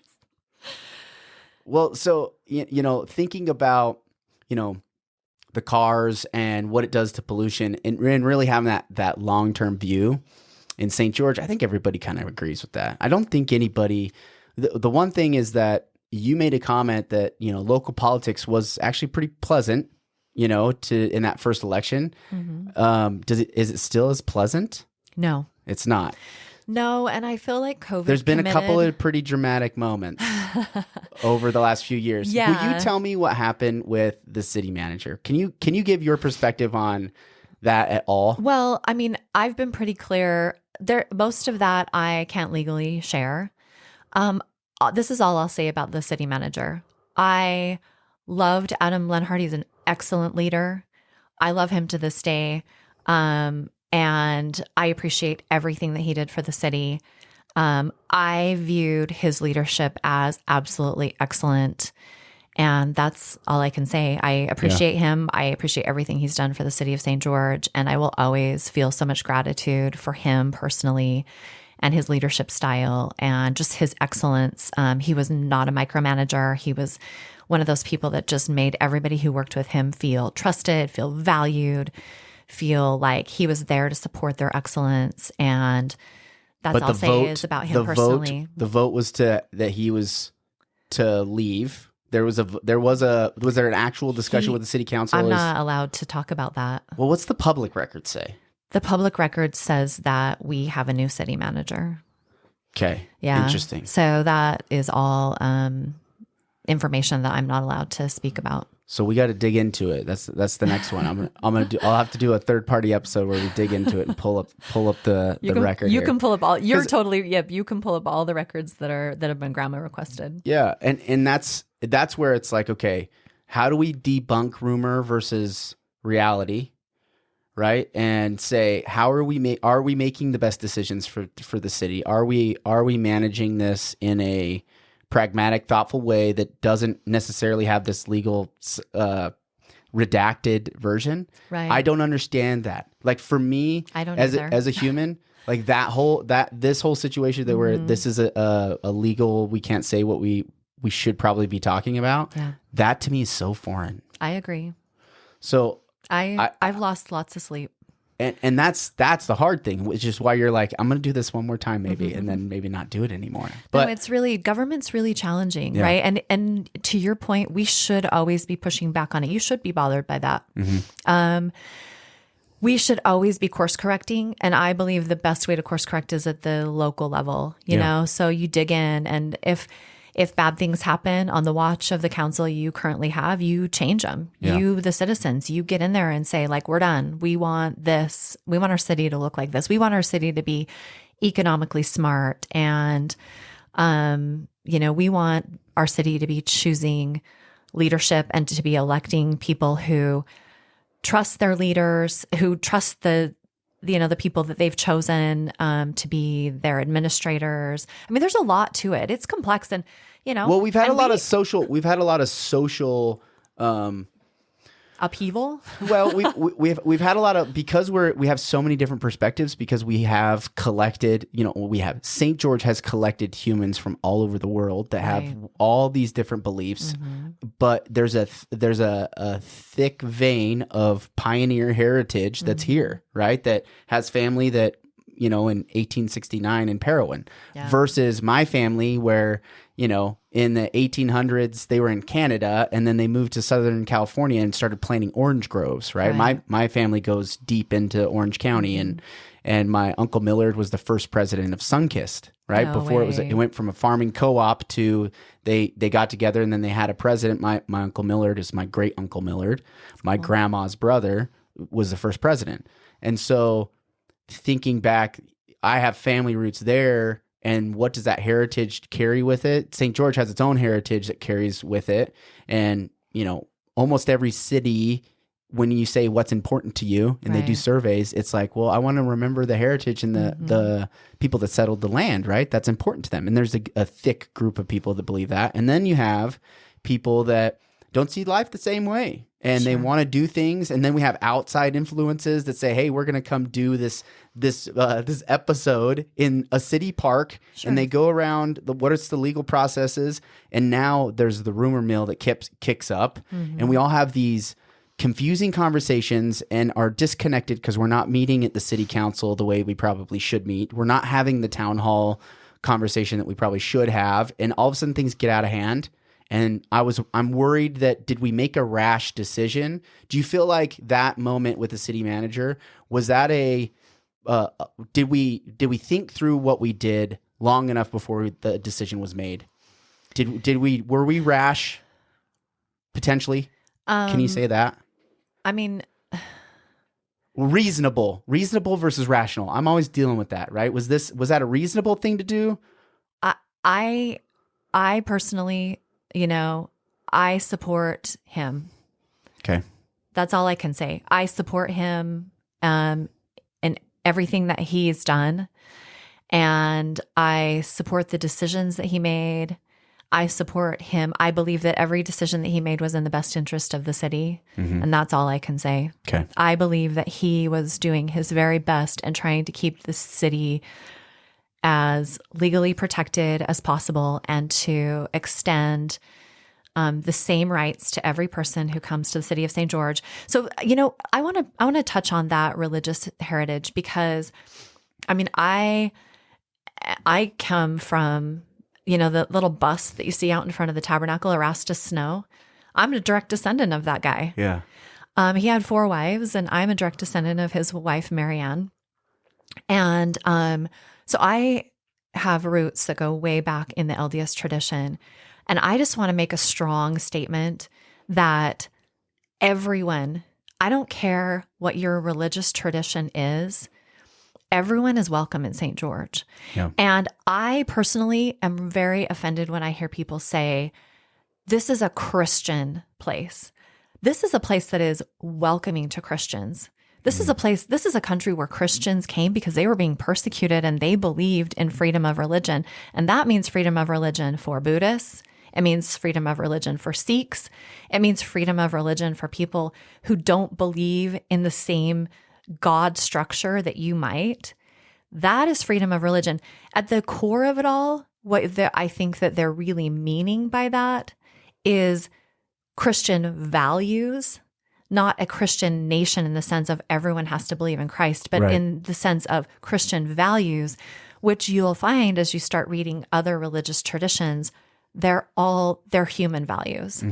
It's kindness. It's love. Yeah, it's understanding. Love your neighbor. It's forgiveness. Love your neighbor. That's like that's his thing. He's like, there's lots of things. There's lots of rules. Yeah. Love your neighbor. Love your neighbor. Love your neighbor. Love your neighbor. Love God, love your neighbor. So whatever God means to you, whatever that higher power is to you, whatever that existential existence is, right?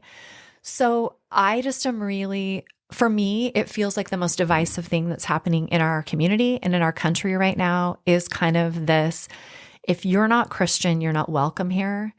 And I think that the Christians of all people should be fighting that because that's what the Christians who came to this nation were fighting.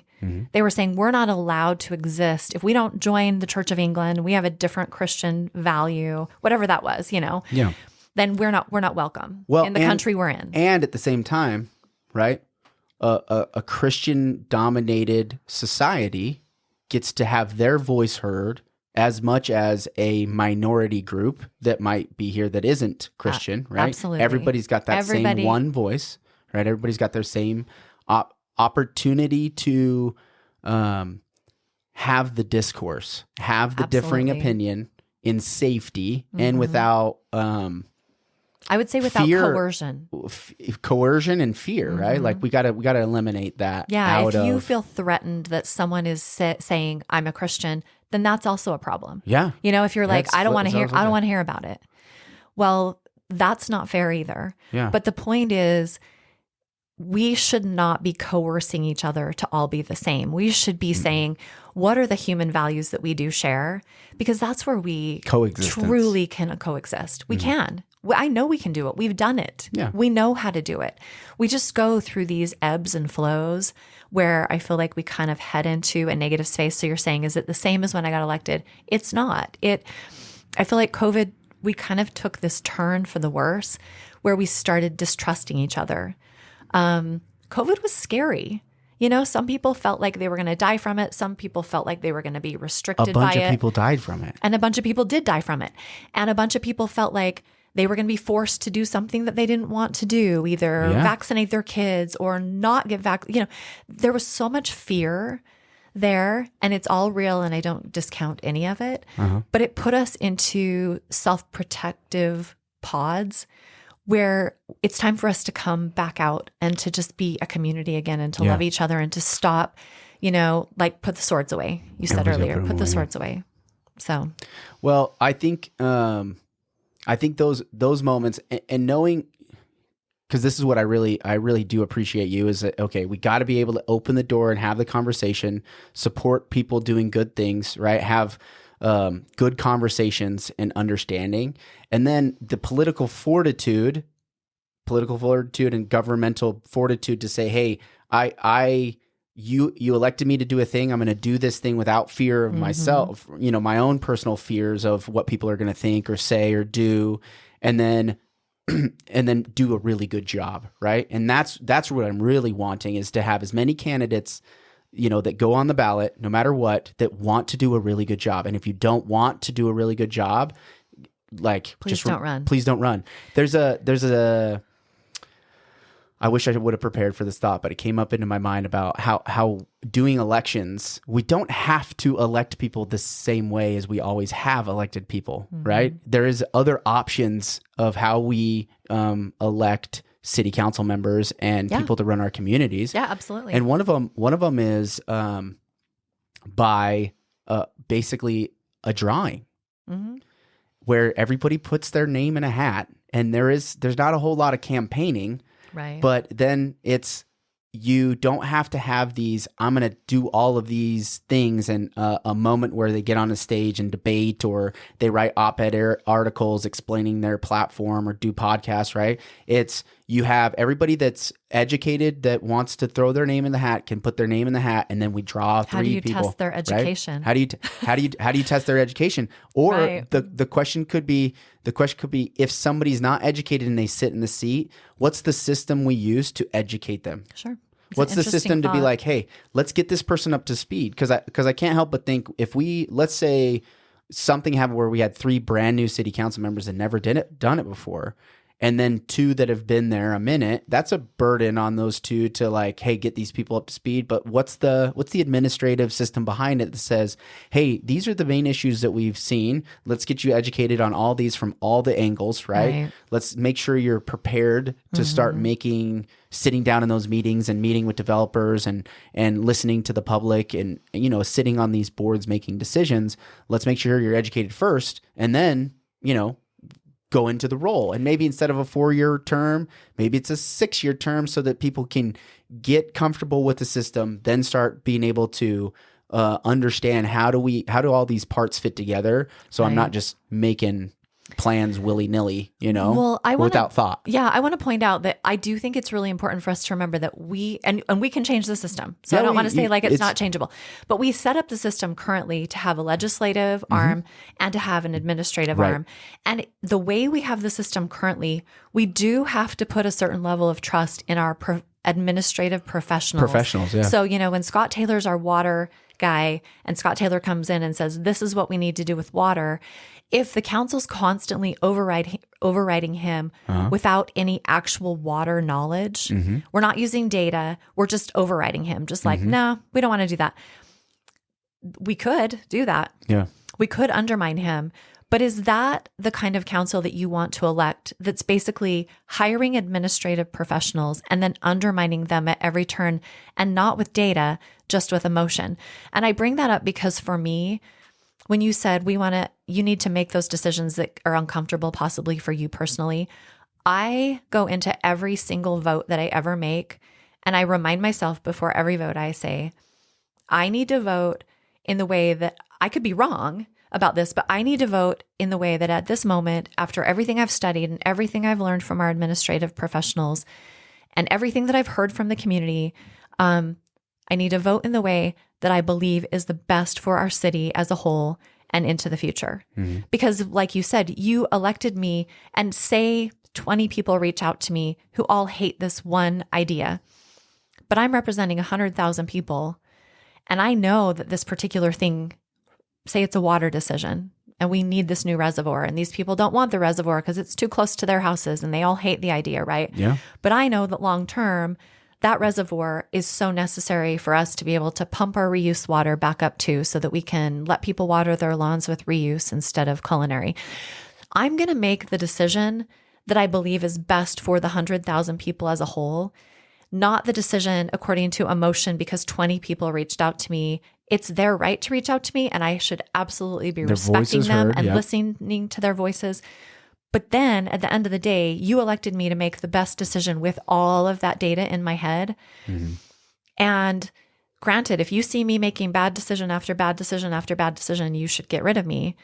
But my hope is that any person who ever runs or who's ever sitting in elected office, that they will always vote as if they're never going to get reelected. Even if there's going to be an uprising against you because you voted for this thing that you believed was equitable and fair and right, but they didn't like it, and they're like, we're going to kick you out of office, still vote the right way. Yeah. Vote the right way and just assume I'm probably going to get kicked out of office for doing what I know I'm supposed to do. There's going to be a certain amount of people that aren't going to vote for you, period. Correct. But there's still going to be a bunch of people that will vote for you. And sure. But don't vote because you're worried about getting reelected. Exactly. Vote because you know it's the right thing to do. And I think it's a hard thing to do, but being city council, I would imagine there's been times where there hasn't been a whole lot of options or great candidates, right? There's probably been those times along the way where, sure. It's not a desirable job for a lot of people that are educated and understand business, because that's kind of what you have to understand at a high level to make great independent decisions, right? I mean, there could be somebody sitting on the council that doesn't necessarily have a bunch of business education, but they're really strong in this other aspect, right? That might be good. But what do you feel like over the next 4 years? What's the hurdle that you see that the city is facing? Well, our biggest hurdle is really obvious, even though it seems like we got so much water and so much rain. Water's still our biggest hurdle. Yeah. We have to figure out how to conserve and manage. And then it's the things that I've already talked about. I mean, air quality, our air quality is right on the verge of having to test emissions again. I mean, literally sitting like right on the edge of this little precipice where the state triggers and says, okay, you guys have to go back and start testing emissions. And they think that's from cars specifically? Yeah. We don't have a lot of heavy industry here. Yeah. Salt Lake City does. They have heavy industry that's really polluting the air along with the cars. Like, is there pollution that moves in and out? Is there exported pollution? Yes, there's all of that. There is sometimes pollution that blows in, but most pollution that blows, like with winds, usually ends up in the higher atmosphere. Usually the pollution that sits low in your valley there. It starts in your valley and sits low in your valley because it started in your valley. So And then with wind flows, it'll ebb and flow. And obviously we have days where we have great air quality because we have a lot of wind. Because it blows in and out pretty good. Yeah. But there are pockets, right? Because we kind of have all these little bowls, right? We have all these like mini valleys all throughout our county, which makes transportation hard, right? It's expensive. Yeah, they're blowing pinch a hole points. through a plateau, right? Four Master, and you have Black Ridge. You have all these big geographical issues with traffic that make things hard, but that also impacts pollution, right? Right. So in the next 4 years, what do we do as a city? Like, what's the city council's role on that? Like, what do you see as what is it that you're doing? To me, the focus is livability, because that's the word that encompasses all of it. So we just educate on livability. Like, where do you want to put your focus? If we as a citizenry demand that we keep building roads the way we've been building them, and that everybody drive as much as humanly possible, and that we don't invest in other forms of transportation, then we're going to get what we want, which is a mess. Yeah. But like I said, that's the people's right. If they really want that, and they say, if I'm saying, listen, I know it's super, super important for us to invest in other modalities, and people are saying, well, we don't trust you and we don't believe you, and they're the majority, that's their right. But I know what comes from that. The model's out there. Mm-hmm.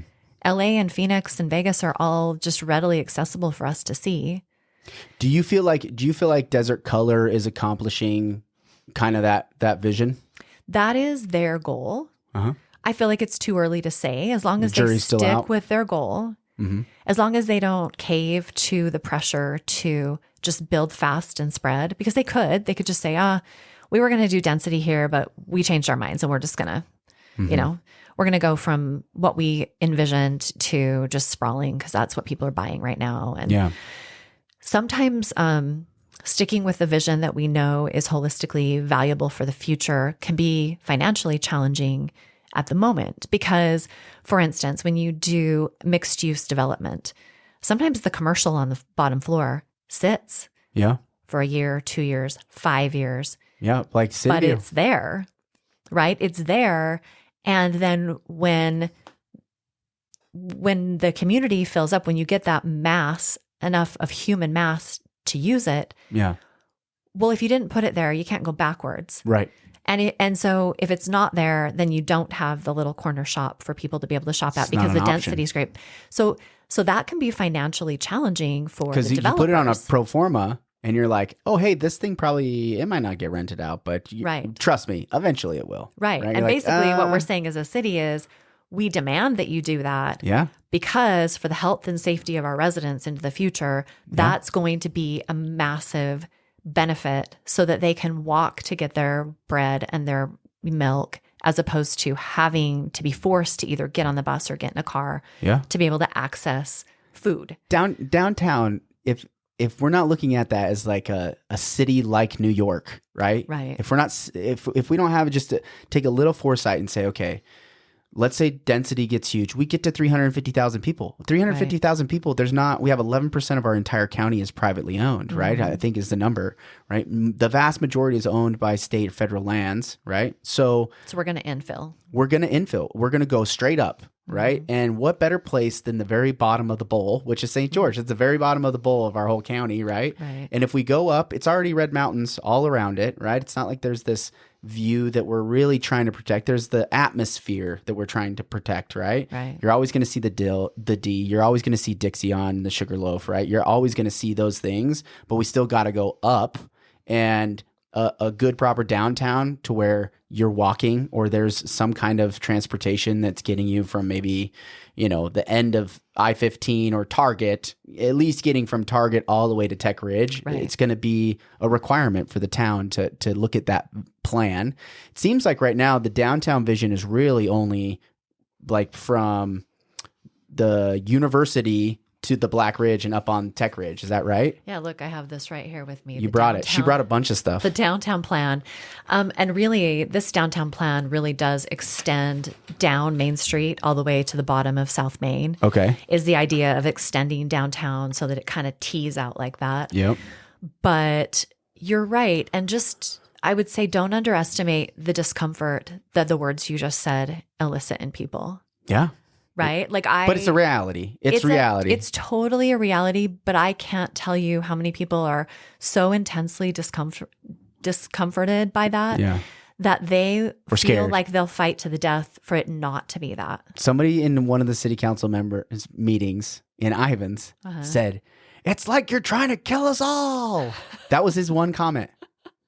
And then he went on and ranted, but it had nothing to do with death.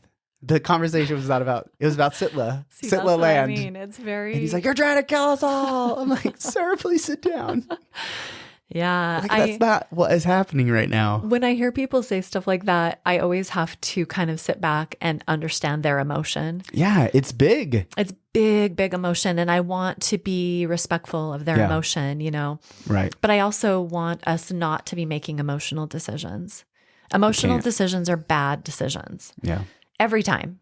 Mm-hmm. So we need to feel our emotions, respect them, set them here, and make intelligent decisions, not based on emotion, based on the long game and as much fact as we can gather. Yeah. So, well, making rational decisions are tough, right? And so I think the downtown plan, it has a better trajectory from what I've seen. It's kind of what I've seen. It's this loose 4 zones essentially, right? Like instead of the single family, you know, low density, medium density, high density, it's more of a mixed use across the board in some perspectives, and then other, we kind of stage up density. And I think most of the people making the decisions, from the conversations I have, everybody kind of gets it, the idea, right? I don't think there's a big disconnect between what the people want that live here and operate here on a regular basis and the decision makers. I think we do have a good team. I think there's some gridlock from what I hear is there's gridlock in the city council and there's not a lot getting done. Do you feel like that's the case right now? Yeah, I think that we are still working to have a cohesive vision, you know, on the council that we have currently. And that's all, like you said, it's education, it's trusting our hired professionals. It is understanding the long game and not looking backwards and hoping and wishing that we could be something that we used to be, that we're no longer going backwards to. So yeah, it's been challenging because, you know, I mean, we'll eventually get to a point where downtown is form-based code. Yeah. But we're not anywhere close to that yet because people just aren't emotionally ready for it. And I don't mean to discount that in any way. I think that we have to bring people along. We have to educate. We have to understand each other. We have to be ready. And that's where it's this bottom-up revolution, right? And it should be incremental. Incrementalism is important. We make big mistakes when we do massive. You look at some cities that will bond for some massive overhaul. Oof. It's almost always bad. I know. I was a political science major, but we always had a bond measure on every California ballot. Yeah. And I'm like, no. Yeah. We have bonds paying for bonds that paid for bonds. I'm like, what is going on? Why are we doing a speed train? Why are we doing a speed train from this city to this city? Right. Wow. And some of them I can support. Like if I can see the data that I can support the bond. I mean, there's bonds that are necessary because you need something in now. Yes. You need an infrastructure in now and you don't have the money for it now, and it will pay for itself and you can show that into the future. I can support those things, but they should be rare. Yeah. And when but then there's a slippery slope into doing that, right? Like, and that's where like the bonds are paying for. That's where, in my mind, we get to lunacy. Yeah, right. Is where it's like have these plans, and then also know when do we gotta change those plans? Go back to incremental change. Going back is the decision we made before still the right one? Right. We don't want to obstruct the plan that we've been on, but we got to question it every once in a while to see are we still on the right track? Right. You know, like we have a general obligation bond the city has that's about to expire, and the residents voted for it, and it was specifically to put in infrastructure that was like for parks and rec. And we'll put it on the ballot again this year, and the residents will get to decide, and we'll share very specifically. It won't change what it looks like on your taxes. You'll just keep paying the same thing. So basically it would have expired and you would have had that money that you wouldn't have had to pay. But we can show you the massive amount of trails and parks that we've been able to build with that bond. And are you willing to still go down this road with us, right? Or with the plan? Yeah, it's the residents' decision, That's an important thing. So how big's the budget? This brings up the question because you brought the whole budget. I brought the whole budget. What was it when you first got in? What was the total dollar amount? The reason why that is skewed, total dollar amount, is because jumped. Because the city of St. George is such a pass-through, because we're the biggest entity, and because we manage the wastewater for the entire county. We do so many things that basically the city of St. George is taking care of it. And so Washington, Washington, Santa Clara, Ivans, they're all paying into our system. The county is paying into our system. Budgets can be confusing because our $500 million budget, if you break it down, $500 million. $500 million. $100 million of that is the general budget. That's the budget that the city of St. George is really working with. Okay. The whole other $400 million is literally like $250 million in pass-through and water projects. Yeah. So we have to put it in our budget, even though the money's coming not from our residents and from their because a lot of it's the state. It's state, it's federal, it's other cities paying us to be able to accomplish these goals. And we had these big infrastructure projects. A lot of it is reuse water and our sewage. Right. And getting that up to snuff so that we are ready for the future. So we all of a sudden made this huge jump because we had all this pass-through money going through the city because of and that makes more sense. Yes. So really, if you want to really evaluate the city of St. George budget, you're evaluating the general budget, which is the $100 million. And what was it when you first started? Do you remember? It would have been very close. It would have been close? 90. It probably would have been 93. So it would have jumped from in 4 years, 93, 95.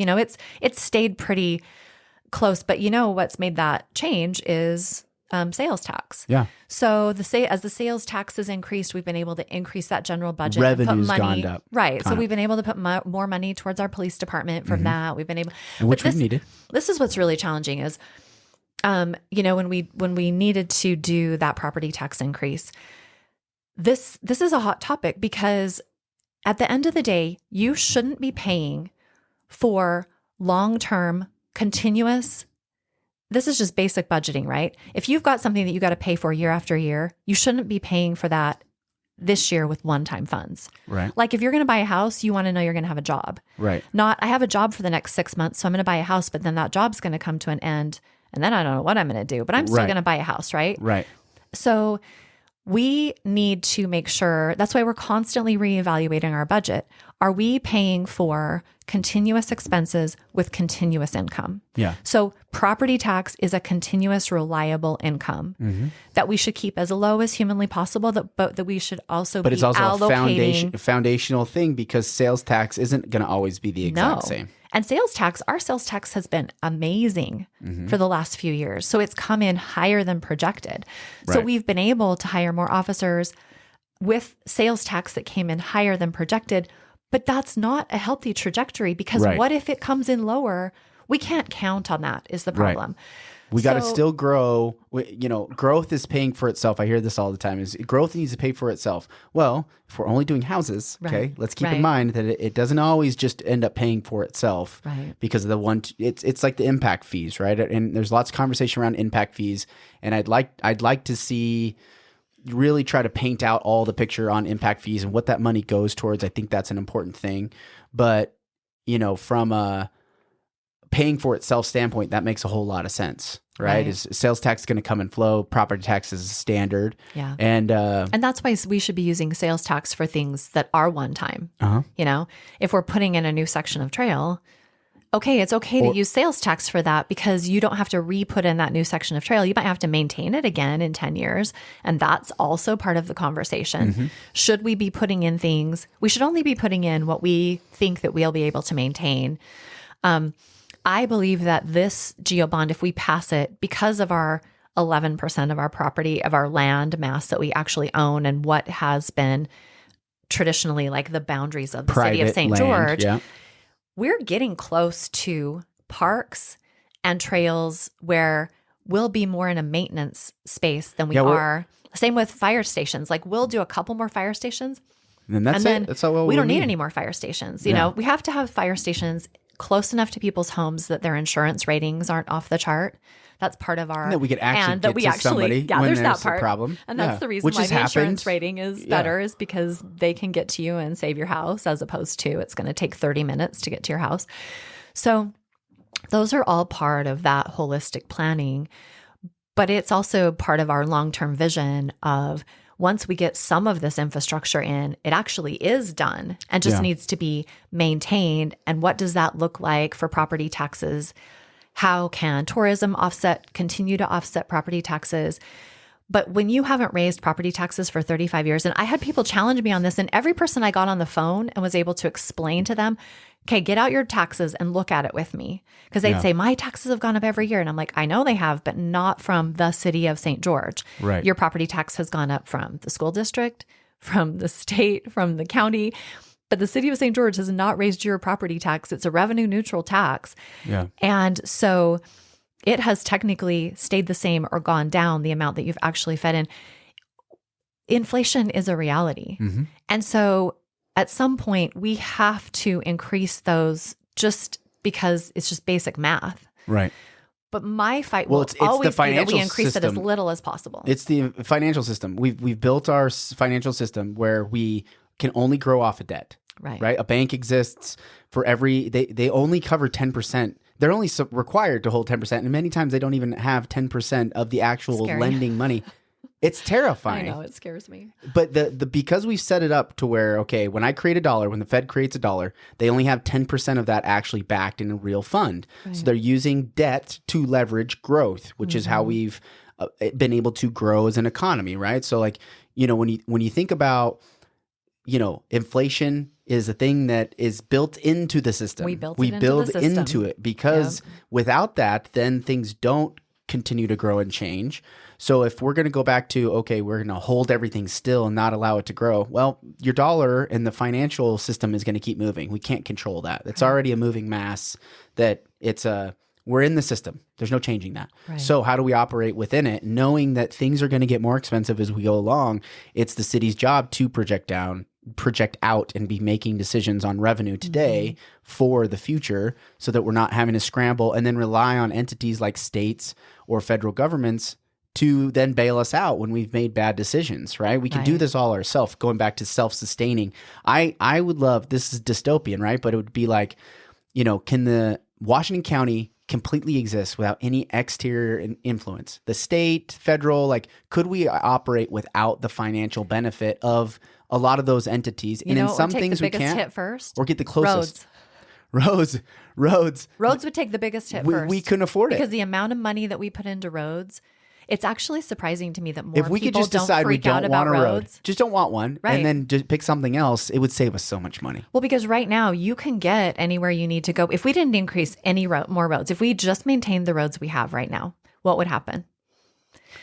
They would fill up to the point where it's uncomfortable to drive on them. And then that discomfort that we feel in being in maybe gridlock traffic, which we really don't ever see. People say we have horrible traffic. It's not to that point. We have moments. We have moments at 5 p.m. on River Road. Yeah. And when River there's Road big is events, the spring, favorite. we can't help it, but the spring, there's lots of stuff going on. People want to be here. We grow 3 times the size in one weekend, right? But Robert, what happens? You change your behavior. Change my behavior. I don't go down Sunset. I'll go a different road. You take subsurface roads, right? Yeah. Or you figure it out, and that's that uncomfortable space that I'm talking about. Like if we said we're not taking any more federal dollars ever again for roads, we wouldn't be able to afford our roads. We might be able to just barely maintain the ones that we have.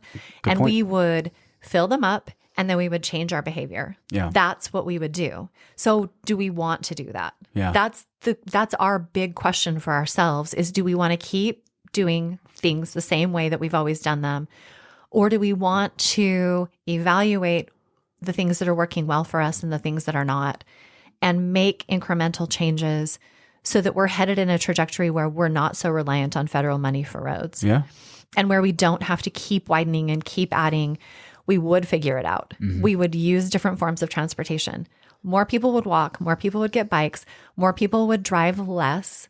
Like I take driving trips sometimes that are absolutely unnecessary. Like I'll drive clear to Target to get, deodorant for my daughter. Yeah.